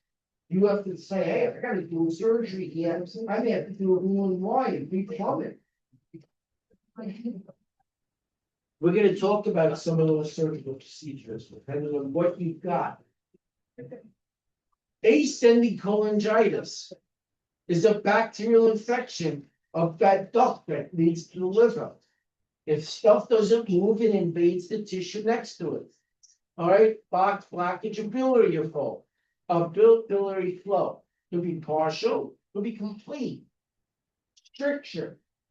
Something is just squeezing that duct. Enlarged, inflamed pancreas. Tumor at the head of the pancreas. If there's a tumor at the head of the pancreas, it's a different procedure. Now, I'm giving you a Whipple. Neoplasm, Whipple. Stenosis, choledocholithiasis, a stone. Can I get that stone out with that backdoor approach? Yes, ERCP. So again, what the patient has, what the labs tell you is what you're gonna order for that patient. Parasitic infection.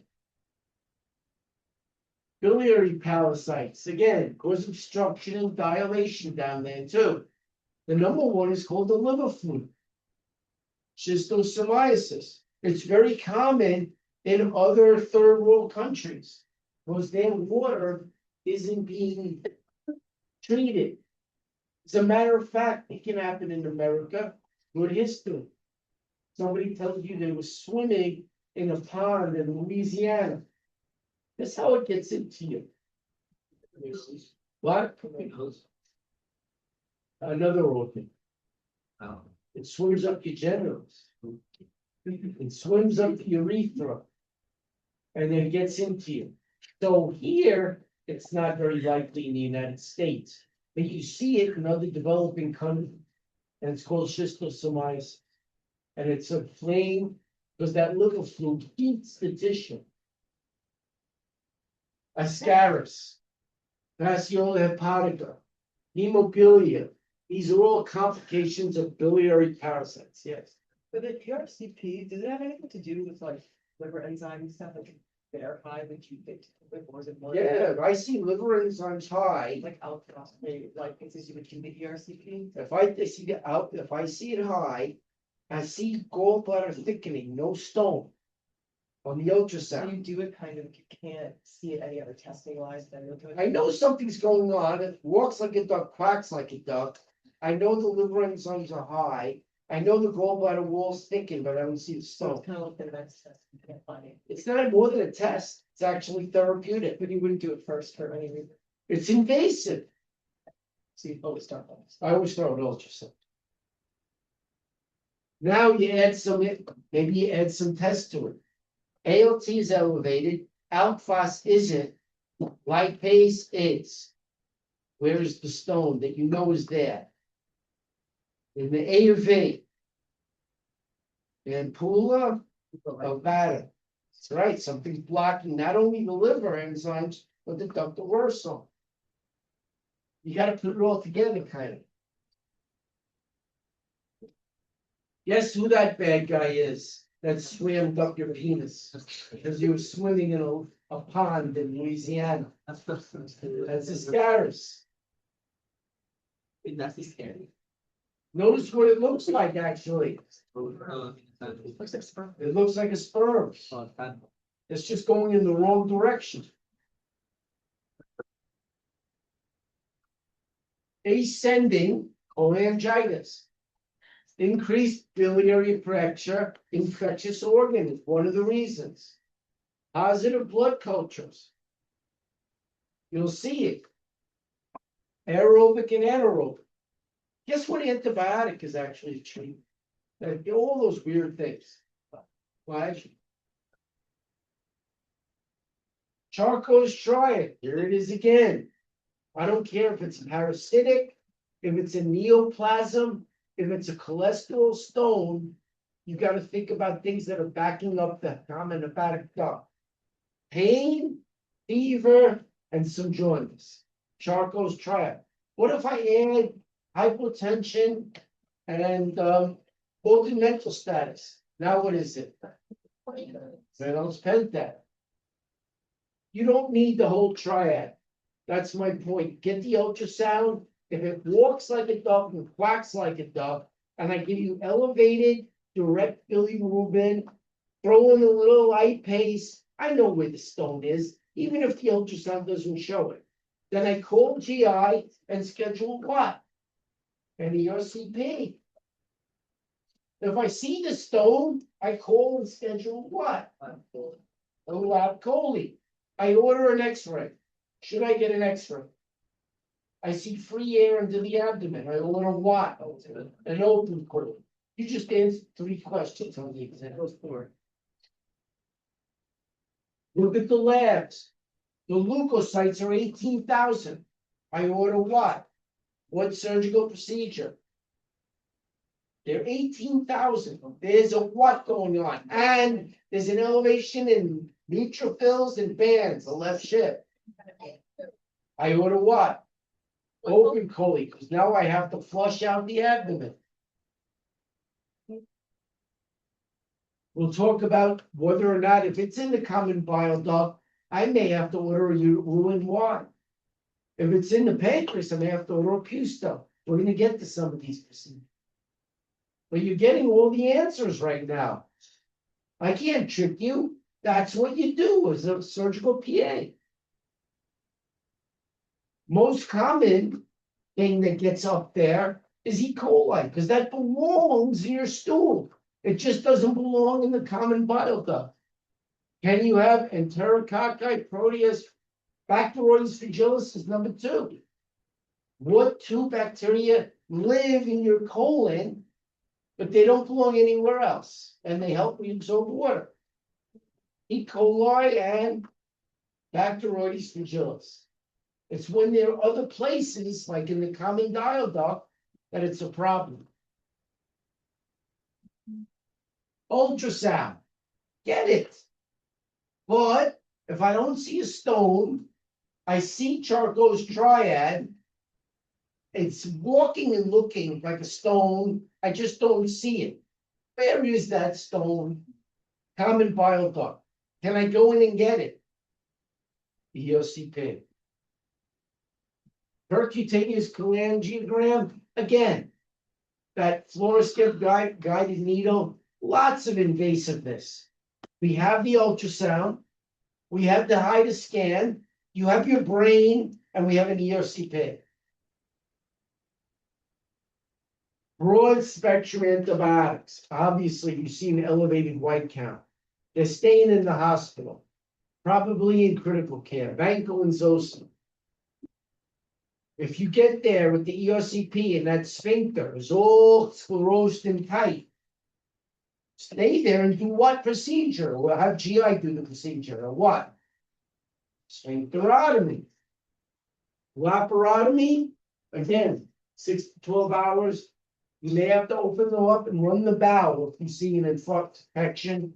If you see, pour in some saline and suck it out. Because you can't leave in a bacteria in the abdomen. In the peritoneum, you will develop what? Peritonitis, which is bad. Throw in some saline, suck it out, throw it in, suck it out. If there's free air into the abdomen, what perforating? Some viscous organ, you have to open them up. It's called an open cholecystectomy with an exploratory laparotomy. And if there are adhesions, what do you do to them? Lysis of adhesions. All 3 sometimes are necessary. Sclerosing tells you what it is, cholangitis. Rare chronic disease that's causing tightening and thickening of the hepatic duct wall. That's sclerosis. Non-bacterial inflammation, narrowing the duct, causing obstruction. 6% of patients also have ulcerative colitis. It's rare, But now those ducts need to be replaced. Do you agree? A stone is not there, unknown cause, but that's an obstructive problem, sclerosis. Do you agree? You may have to go in there and replumb things. Do you agree? Okay, most common in young males. The entire biliary tree could be partially or fully obstructed by this sclerosis. So now, stone removal is not going to be helpful because it's not a stone. ERCP is not going to be therapeutic. May see it, but you can't treat sclerosis of the entire biliary tree. Maybe a bigger surgery is in order. Gradual into the jaundice, because it's obstructed. Itching, fever, pain, jaundice, Charcot's triad. Alk-Phos, who's starting to get pissed off now? Hepatocytes, increased bilirubin, increased ALT, and Alk-Phos have been increased for a while. ERCP is diagnostic only. It shows all that obstructed biliary tree. You need to replumb things. You can't leave it obstructed. Gallstone disease complications, you can start getting the glands around the ducts and tree can go through cancerous degeneration. Colon cancer, that's a primary site, and 6% of patients get colon ulcerative colitis with this sclerosed biliary tree. You need to replumb things. You agree? So, again, ursodiol here, you can use it for prevention of gallstones, but it doesn't treat well. It can be prevented. Cholestyramine, we used to use that in Olestra. They had those potato chips that had it. But guess what happened to your stool? It was like a nightmare. They stopped using it. It's like a fake fat, and you get rid of all your fat. You didn't absorb it, you lost weight, but you couldn't go out on the weekends. Percutaneous transhepatic balloon dilation. You know what they actually do? They replumb it. They take out the biliary tree, they reconnect the liver to the duodenum, skipping the sclerosis. They reconnect the dorsal ductal borsone also to the duodenum, skipping the sclerosis. There's a name for this replumbing of biliary tree sclerosis. Guess what it's called?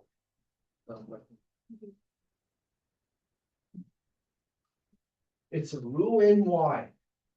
One of the surgeries you should know about.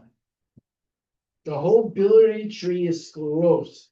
Replumb it. Order your surgeon, tell the surgeon to come in. We need to do a Roux-en-Y. It's a hepatojejunostomy. You're taking the liver, you're taking it, what's left of the duct, and connecting it to the gallbladder. The gallbladder comes out. You're connecting it to the duodenum. You're taking the ductal borsone, connecting it to the duodenum. And it skips all that, the sclerotic biliary tree comes out, but yet they're getting rid of bilirubin, they're secreting bile for digestion, and amylase and lipase go right into the duodenum. That replumbing for ascending cholangitis sclerosis is called the Roux-en-Y. Can the gallbladder get cancer? Most of the time it's coming from where? The pancreas. However, I'll tell you something about cancer of those areas. It absorbs calcium. It sequesters calcium in the cancerous cells. Is calcium something you might have? Elemental calcium. Might you see it on a X-ray? So if you do have a cancer of the gallbladder, you should know this X-ray. It highlights up and it looks like a porcelain vase. And that's what it's called, a porcelain gallbladder. It's indicating cancer of the gallbladder or biliary tree. It's one of the signs of pancreatitis too. It's taking calcium out of the system. So you become hypocalcemic lead because it's all stuck in an elemental form in the pancreas. So with the gallbladder, it's called a porcelain gallbladder. It's considered gallbladder carcinoma now. That's why. It's sucking in all your calcium and making it elemental. Very uncommon for the gallbladder to go through cancerous degeneration. Usually very elderly. Gallbladder cancer with gallstones. That's why you get rid of it. If they have stones and it's causing problems, do a cholecystectomy, laparoscopic, change the diet, true, but who needs the gallbladder if it's going to cause problems? Women more than men, because women get cholecystitis more than men. Can it affect the lymph glands around the gallbladder? Yes, that's called adenocarcinoma. You don't want it to get there. Preventative. Take out the gallbladder and the stone. Dissemination, segment 5 of the liver, usually coming from the pancreas, because the pancreatic head cancers are primary sites of cancerous degeneration. What is the cancer marker for pancreatic cancer? CA 19.9. Should know that. And the pancreas, the head is right here. What is the preferred way for the pancreas to disseminate Mets cancer? And guess what it touches? Segment number 5, the lobe on the right side. And what's right here? The gallbladder. Signs and symptoms. Now, we talked about sclerosing, ascending cholangitis.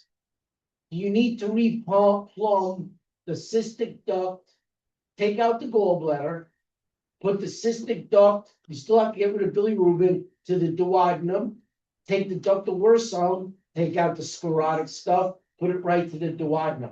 What's that procedure? Ruin what? Sometimes you have to take out all of it because there's cancer. That's called what? It's the second one down. A Whipple procedure. It's a 12-hour procedure. You have to take out the glands. That's called adenocarcinoma. You have to take out the glands. You have to take out part of the pancreas. You take out actually the left gastric, part of the left gastric, because that can have direct cancer. Isn't the left side of the stomach right next to that too? Sure enough. So most common, right upper quadrant pain, biliary colic, flu-like symptoms, jaundice, fever, Charcot's triad, may have cholangitis because the gallbladder is inflamed with cancer and swelling. Palpable gallbladder. What's the name of that sign? Well, first the A sign. ALT, early, liver specific. AST, early, but not liver specific, even earlier than ALT. Direct bili, it's been conjugated, but it can't get out because the gallbladder has a neoplasm in it, and it's blocking the hepatic duct. CT and sonogram show you the stones. Porcelain gallbladder, it's sequestering what element? Calcium, and you see it, calcification of the gallbladder. All right, we don't know why, but calcification of the walls of the gallbladder. That gallbladder cancer. You do not have to recognize it. Who is going to call you and tell you they have a porcelain gallbladder? Radiology, you should know what to do next. It's got to come out, the glands have to come out, and it needs to be replumbed. All right? But you should be able to recognize it anyway, because you see it first. That's called a wet reading. And that's a porcelain gallbladder. You see something highlighted in the gallbladder? you should already be telling the radiologist, hey, look at this slide. Sequestering your calcium in the gallbladder cancer. It has to come out. Guess what around it has to come out? All those glands. That's adenocarcinoma. You don't want that either. Prevention. You know what you do to prevent it? Don't let those gallstones cause it. So when you see somebody with an inflamed gallbladder wall or a stone that's popping in and out, causing problems, what do you schedule? A lap chole. Don't wait for this to happen. If you've already got it, now you have to replumb everything and take everything out. Porcelain gallbladder cancer has to come out. What? Plumbing. You have to redo it all. That's the root. Roux-en-Y sclerosis. This has to up the ante. It's now cancer. Ascending sclerosis, sclerosing cholangitis, Roux-en-Y. There's nothing's cancerous, it's just inflamed for some reason. Once it gets to cancer, I gotta not only take out the replumb all the ducts, I have to take out all the glands next to it. Because even though it likes direct contact, can it use the lymph channels? Can we allow that? No. Treatment, cholecystectomy with a wedge resection of the liver and a lymph node dissection.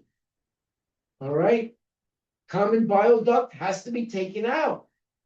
That's where the cancer is, right next to it, direct contact. Radiation chemo don't work that well. And at 85%, patients die from gallbladder cancer within the first year. So an ounce of prevention is worth a pound of cure. Rather than having to deal with this, take out the gallbladder, take out the common bile duct, take out all the glands, prevention. What's the preventative? Because most of it's caused by an untreated gallstone. Do what? Lap chole way at the beginning. Do you need a gallbladder to live? That's better than a 15% survival. Prevention. Once prevention is worth a pound of cure. Lymphatic ducts of the tumor, the bile duct, same thing. Take it out years ago. Men and women, usually older, adenocarcinoma, the glands around it. Metastases, uncommon, but it could actually cause a thrombosis of the artery and vein, portal vein and the hepatic artery. Deep discomfort, light colored urine, dark urine, pale stools, because it's blocking what from getting into your stool. Which one? Indirect or direct? Direct. The liver did its job, can't get out. So you get dark urine, pale stools. Icterus, palpable gallbladder, pushing it forward, a tumor there. What sign is that? The Rossier's. Liver gets enlarged. Maybe they feel well initiated, but they get jaundice, fever, pain, or triad. In the later stages, they get ascites because the liver stops working. And it stops making what protein that keeps fluid in your bloodstream? Albumin, splenomegaly, because where does the liver get its 80% of its blood from? Not from the hepatic artery, but portal vein. And what are the three components of the portal vein? The left gastric vein, the SMV, and the splenic vein. Traffic backup. Portal hypertension. So this should all make sense to you.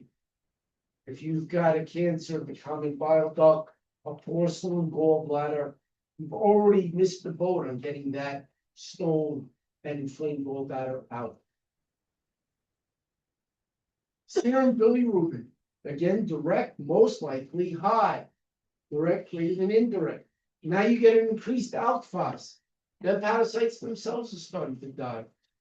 Sometimes you get blood in the stool. CT and ultrasound, you see the dilated duct. ERCP, things clearly saw the lesion. As a matter of fact, the ERCP will see the tumor. Just can't get rid of it. You gotta get rid of it. So sometimes if we think there's a duct cancer or a tumor there and we're not sure, we get the ERCP, and there it is on camera.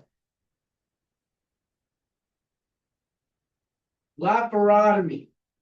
Now I have to not only replumb everything, I've got to take out the tuber, I've got to take out the left gastrum, I've got to take out all the duct glands around it. 'Cause I don't want it to go and metastasize through the lymph channels. It's a huge procedure. It's known as a whip. 10, 12 hours. Anesthesiology hates them. Because you know what the ABCs of anesthesia are? Airway boot chair. They don't want to be there for 10, 12 hours. They're behind the curtain. They want to get in, get out. Now you're making them work for them. Pancreatic choangiectomy. Form when cancer is at the distal end of the common bile duct or in the pancreas. Includes resection. Gastrum. Left side of the gastrum. Part of the duodenum is direct contact. That tumor can hit that. First part of the jejunum. It's all packed in there. That tumor, direct contact. The gallbladder, definitely out again.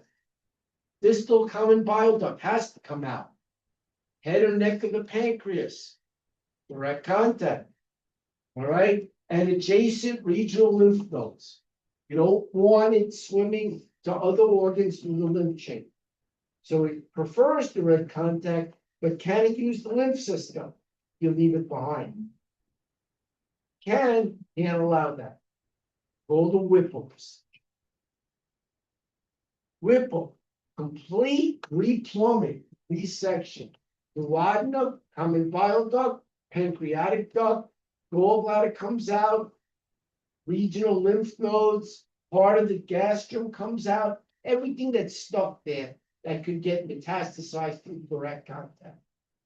They don't like doing it now. It's a long procedure to keep someone under anesthesia. But if they have to, you have to. That's different than a Roux-en-Y, which is sclerosing cholangitis, ascending, but there's not cancer. That's just a replumbing. This is an entire resection because the cancer and everything around the cancerous tissue has to come out. Different problem. Can you answer those questions on an exam? And you will get them right. Prognosis, even with a Whipple, is probably less than 15%. Survival rate without it, might as well get your affairs in order. Even with it, you probably have to get your affairs in order. Pancreatic cancer is still a set and match kind of disease.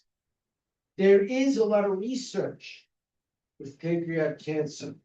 The Lustgarten Foundation, Mark Lustgarten, who was actually my mom's boss, worked for Cablevision many years ago, died of pancreatic cancer.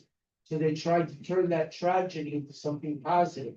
So I don't know if you've heard of it, but they're constantly looking for PAs who are willing to do research and work with pancreatic cancer, try and increase time of survival and look for a cure.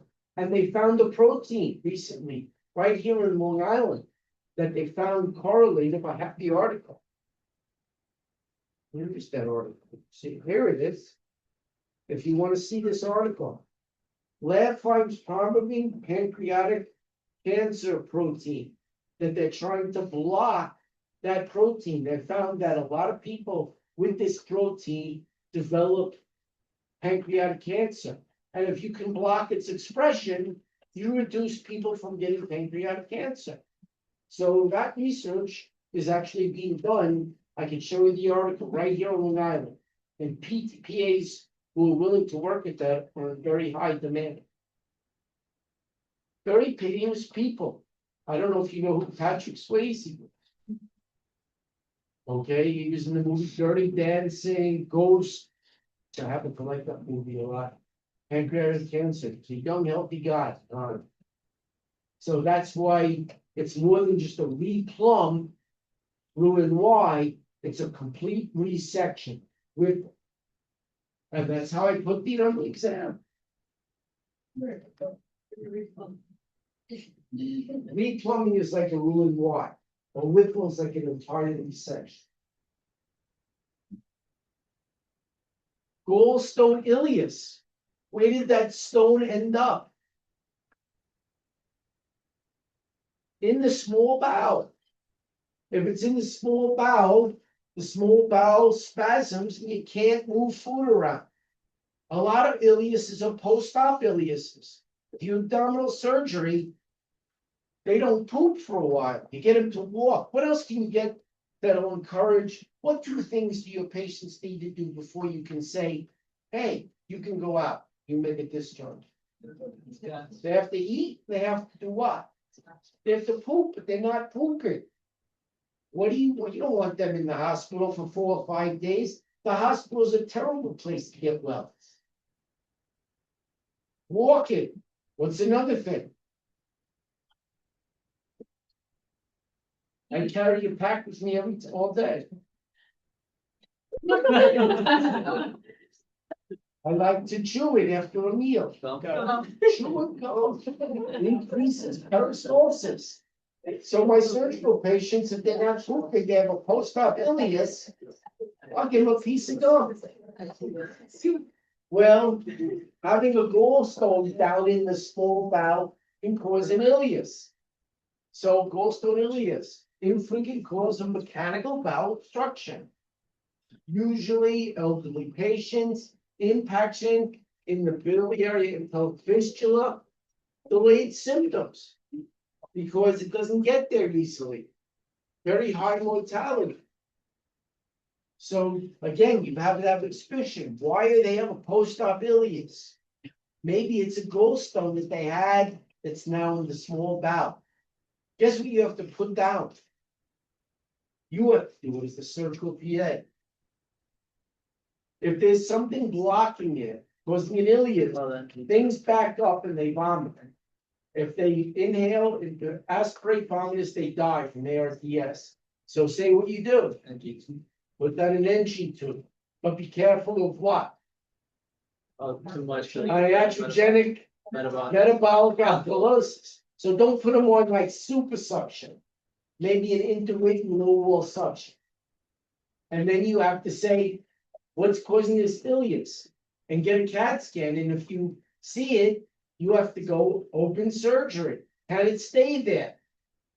That gallstone, obstructing gallstone in the small bowel. Open them up, and you have to just like any other of small bowel obstruction. What is the treatment? Surgery. Call your surgeon. Can open them up, take it out. If they have a post-op volvulus and it's not resolving, surgery. Open them up and undo it. They got the piece that's twisted. And there, look at this dilated loop of bowel. Look at this loops. They're dilated. There's something right here that's causing an obstruction. Hello, surgeon? We can't leave this here. Let's open them up and take it out. If you don't, guess what happens to that patient?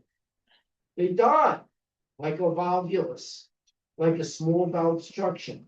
It's a small bowel obstruction caused by a stone. Same treatment. Remove it. Pancreatic duct disease, common bile duct ampulla vata. You got your duct of Burso, Santorini. That's just excreting functions directly from the pancreas into the duodenum, and not everybody has one. But if you're doing like a Roux-en-Y, and they have one, that needs to be replumbed as well. So again, pale retroperitoneum. You got to know your pancreas too. As a matter of fact, before I go into pancreas, I'm going to take a drink. Let's take a 10-minute break and then I'll start pancreas. So let's take, can we keep it 10 minutes, please? We do a little Not shorter than. 20. We do like 5 minutes. We do 5 minutes. What? We do 5 minutes. I know, but I want to Then we're all start pancreas now, Because if we do so I can finish on Friday. shorter brief. No, I need 10 minutes. Oh. Come back at 5 minutes to 5, but in 20 minutes, we'll do some pancreas.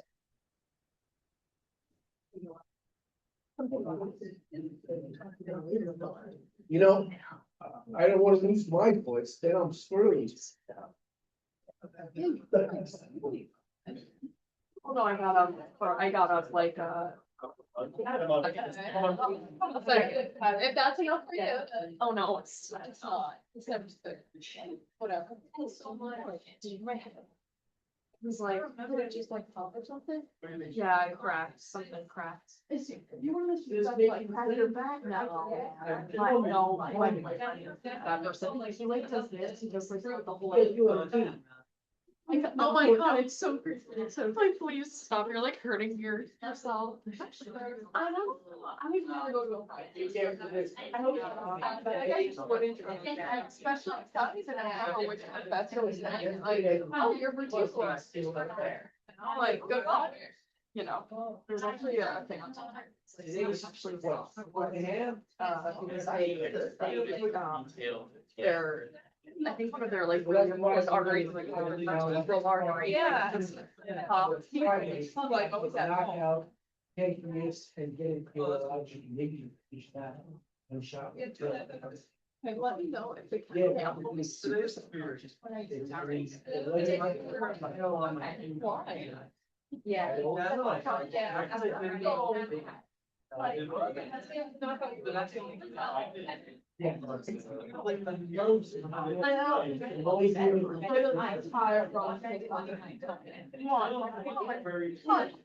Oh, that was. I'm sure.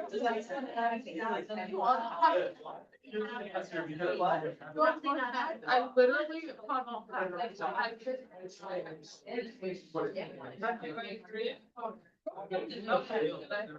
I feel bad.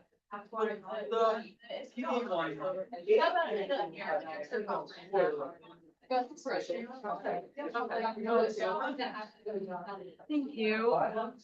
Sorry, I'm like a little. My brain runs on glucose.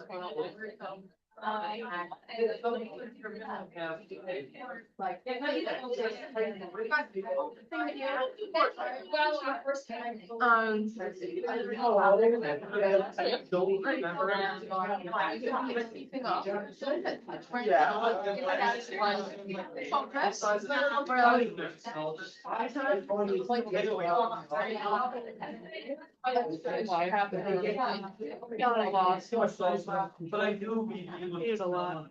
Yeah, but then sometimes that's hard, and then I'm like, wait, do I have to Whatever. take down? Do I not? I'm like, oh, I must have it down somewhere, I must have it down somewhere, and then I was like, wait, I forgot to sit down. I actually don't Oh. like them. I have a mock exam. Yeah, wait, what if it goes back?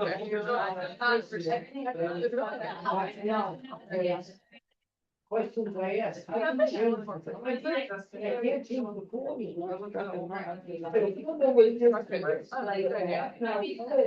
1 hour. Good at like taking short electric. Roll, yes. Don't ask me anything about exercise, because I haven't exercised in like. Do well with this exam. Months. Yeah, that's people will do that now. Yeah. Everybody's exams are also. Trying to like at least keep some sort of record. But like, it comes like the expires. I still pay for my.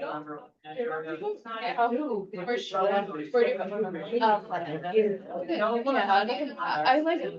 like states it is and how like, you know, like, yeah, that's my free though. Yeah, right? Like, like I don't really feel like I need like this fancy equipment for like dollars. I don't know. It's like, I don't know.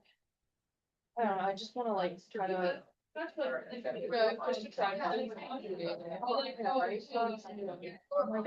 I'm like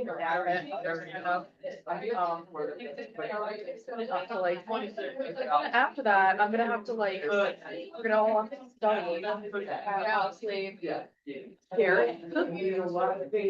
Oh, my friends. I don't know. We'll figure it out. I'm not proud, like, you know what, where there's a will, there's a way, and I've got a will to do well, so, we'll find a way. I'm doing rules for the way that she works her content.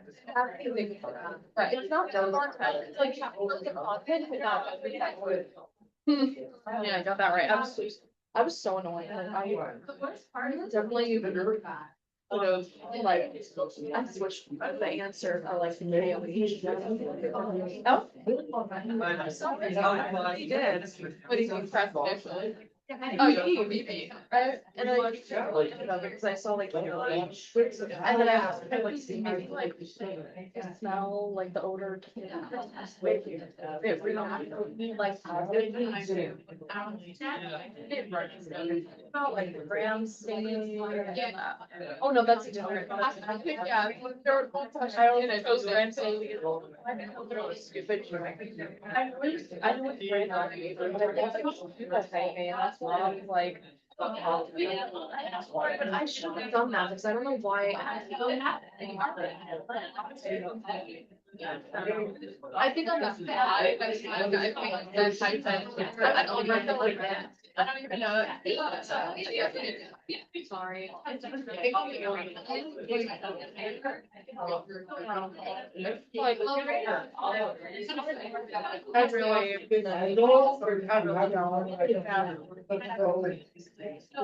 Once things go. Be done. What? Be done. The thing you were, I don't have to die, so you're allowed.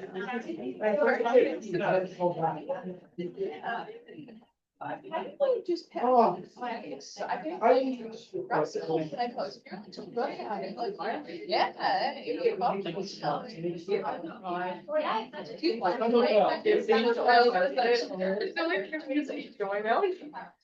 They put it in good pizza. I have my friends sometimes like I can tell they're just like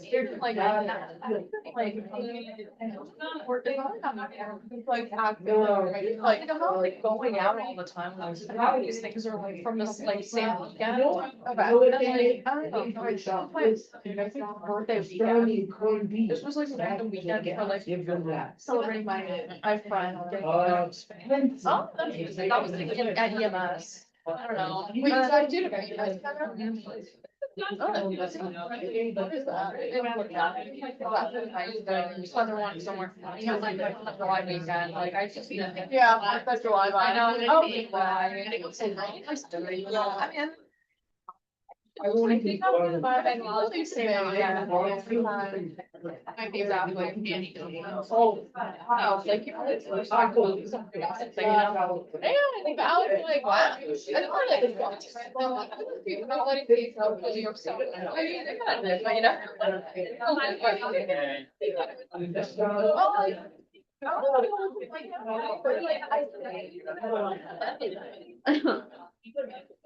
What's up? Wait, that's probably like you're just because I have mostly like screenshots from like oh yeah. Okay, either Jim or like as my siblings. You guys all like I mean they're like we're making exactly like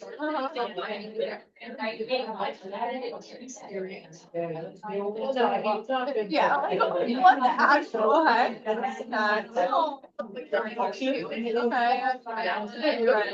Yeah. I flew off way too many jackets. That's one thing. My friend, like,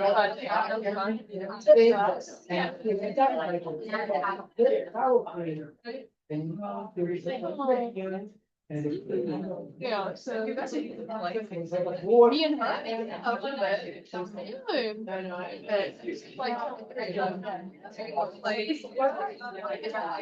Stuff in there. Yeah, it's like, I'm like, where are the pictures? Oh, we just paid for it. Fun. I'm like, we need to get about our house. I don't know. Back. We make wars, wars, there's like a can, something. So, you know, I like to start with anatomy.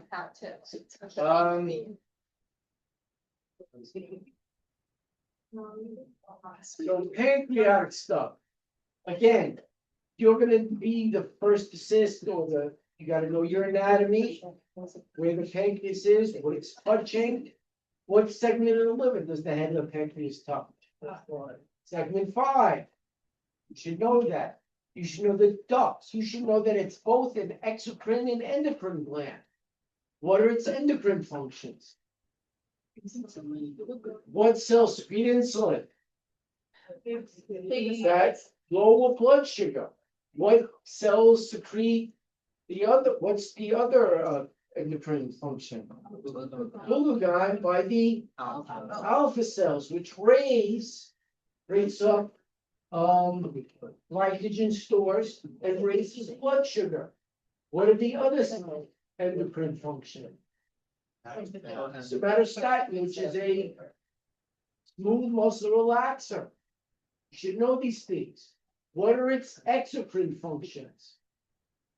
What enzymes? Amylase and lipase. Amylase dissolves what? Carbs. And what about lipase? Will it dissolve if it can't get out its own pancreas? Absolutely. It needs anything. It wants to get to the ample levator. And in pure food, when things can get it stuck, like a stone, like a sclerosed ductal The ductal runs along the top and empties into the ample levator. The ductus santorini, which not everybody has, goes directly to the duodenum. You gotta know these things because they need to be replumbed. But the pancreas, it's actually a weird organ. It runs front to back. The tail is actually retroperitoneum, but this is right here. A tumor at the head of the pancreas can push the gallbladder forward. What's the name of that sign? Courvoisier sign. So a palpable gallbladder could be a tumor at the head of the pancreas.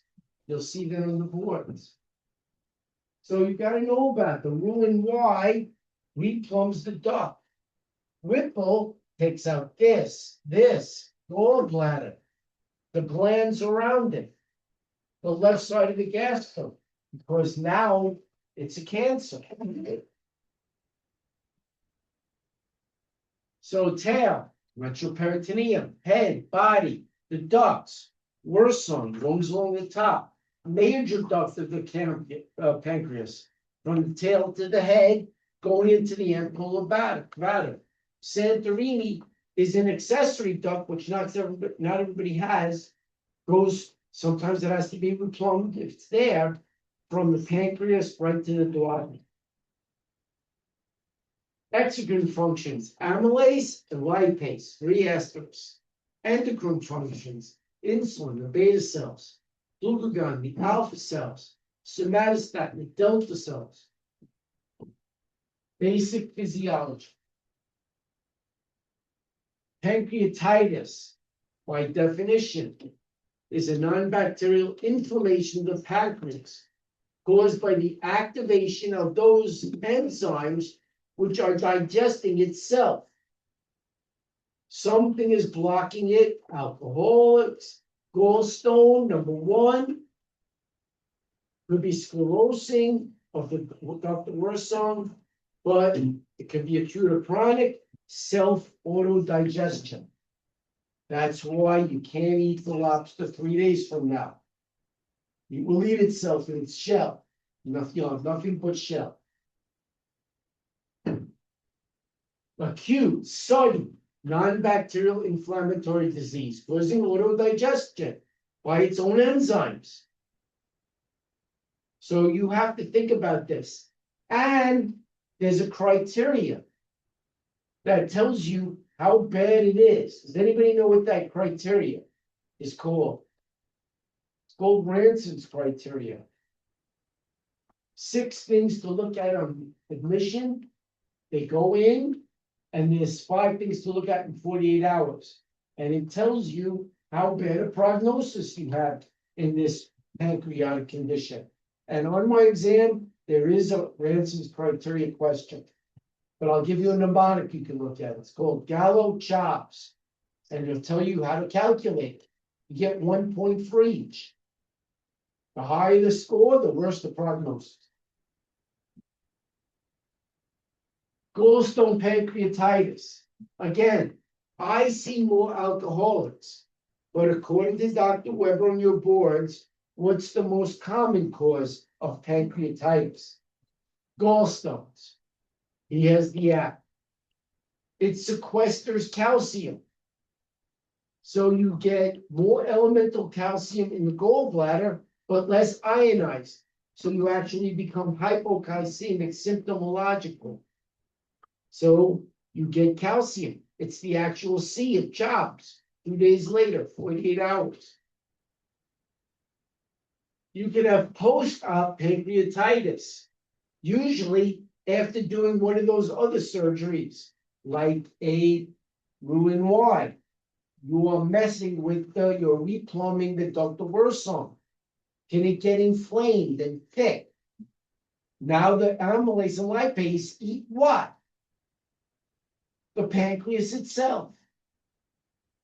Drug-induced estrogens can keep amylase and lipase in the pancreas. Steroids, thiazide diuretics, because they preserve what? What do they spare in your body?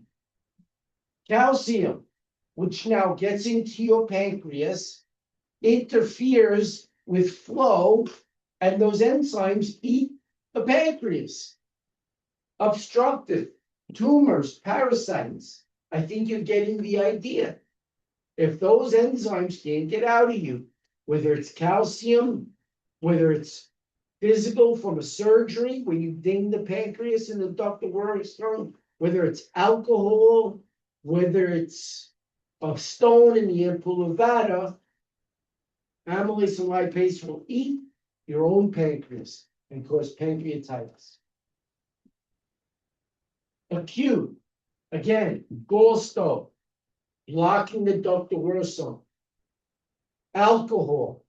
Now, I treat more alcoholic pancreatitis, but the app says gallstone number 1. All right, Dr. Weber, I'm going to defer to him.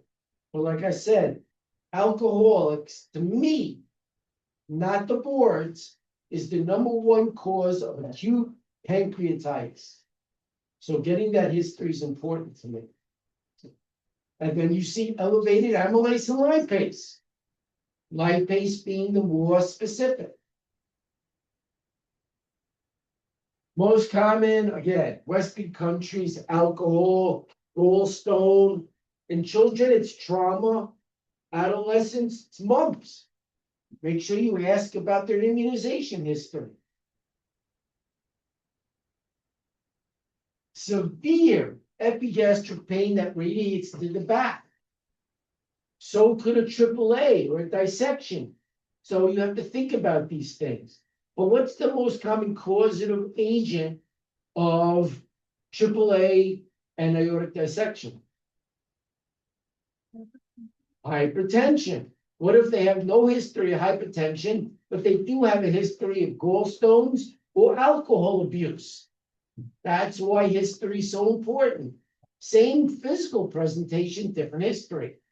Pancreatitis, and amylase and lipase as part of your labs. If they're elevated, the history of alcohol, it's acute pancreatitis. How do we treat that, by the way? We admit them to critical care, first of all. Fluids. Just keep on hydrating them. And do we treat the pain? Yes. Pain management, fluids.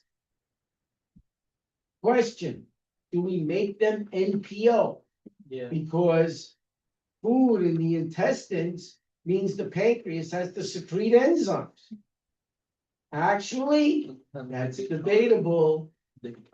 They just did research that says making them eat some low residue food actually benefits. So right now, the answer is yes, but by the time you graduate, the answer could be no. Who's responsible for keeping up to date? You are. So by the time you graduate or treating, I'm telling you, I'll show you the research. Keeping the NPO may not be the answer to that question.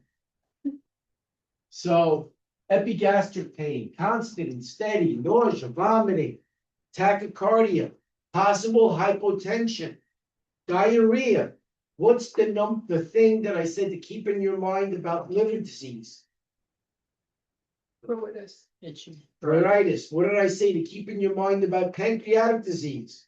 Recalcitrant diarrhea, fever, chills, peritonitis, all those signs, Murphy, they're all gonna be positive. It's in your abdomen, but it's steady, constant. Do they have a history of gallbladder disease? Do they have a history of alcohol use? Decreased bowel sounds, because they're not moving anything around. Epigastric phase, there may be a mass there, maybe not. Obviously, if there is a mass, don't play with it. Get your exams, get a CAT scan with contrast. If there's an abdominal aortic aneurysm or a dissection, don't play around with an abdominal mass. Oh, check this out, Bob. Bad idea. It could leak blood. Then you start getting blood in the left flank. What's the name of that sign? Great Turners. One of the things that can cause that is a leaking pancreas. Cullen sign. Guess where that bleeding is now located? Around the abdomen, umbilicus, around the belly button. And there's somebody with gray Turner sign. They have abdominal pain, elevated amylase and lipase, and a history of gallstones. What caused it? Gallstone pancreatitis. He's an alcoholic and he's been drinking, went on a binge. What caused it? Alcohol. There's Cullen's sign. So it comes in, that's why we teach you this. Not because it's fun, because you need to know it on your PD lab. And that's why we don't let you go forward if you can't pass PD lab. Cullen's signs. Labs. These are important. Your hematocrit stops to drop. That's on your Ranson's criteria. Your White's count starts to elevate. That's on the Ranson's criteria. Amylase goes up, but it's not pancreatic as specific as lipase. Again, we talked about it. That's the one here where we look at amylase, even though it's not specific. Serum lipase takes about 6 to 8 hours in the acute, but it is more specific. Glucose abnormalities, because what's one of the endocrine functions of the pancreas? That should make sense to you. Liver function test may go up because AST is not liver specific. Here it's elevated with the pancreas. It's early though. That's why it's on admission. AST, Gallo, Chubbs. It's one of those 2 A's.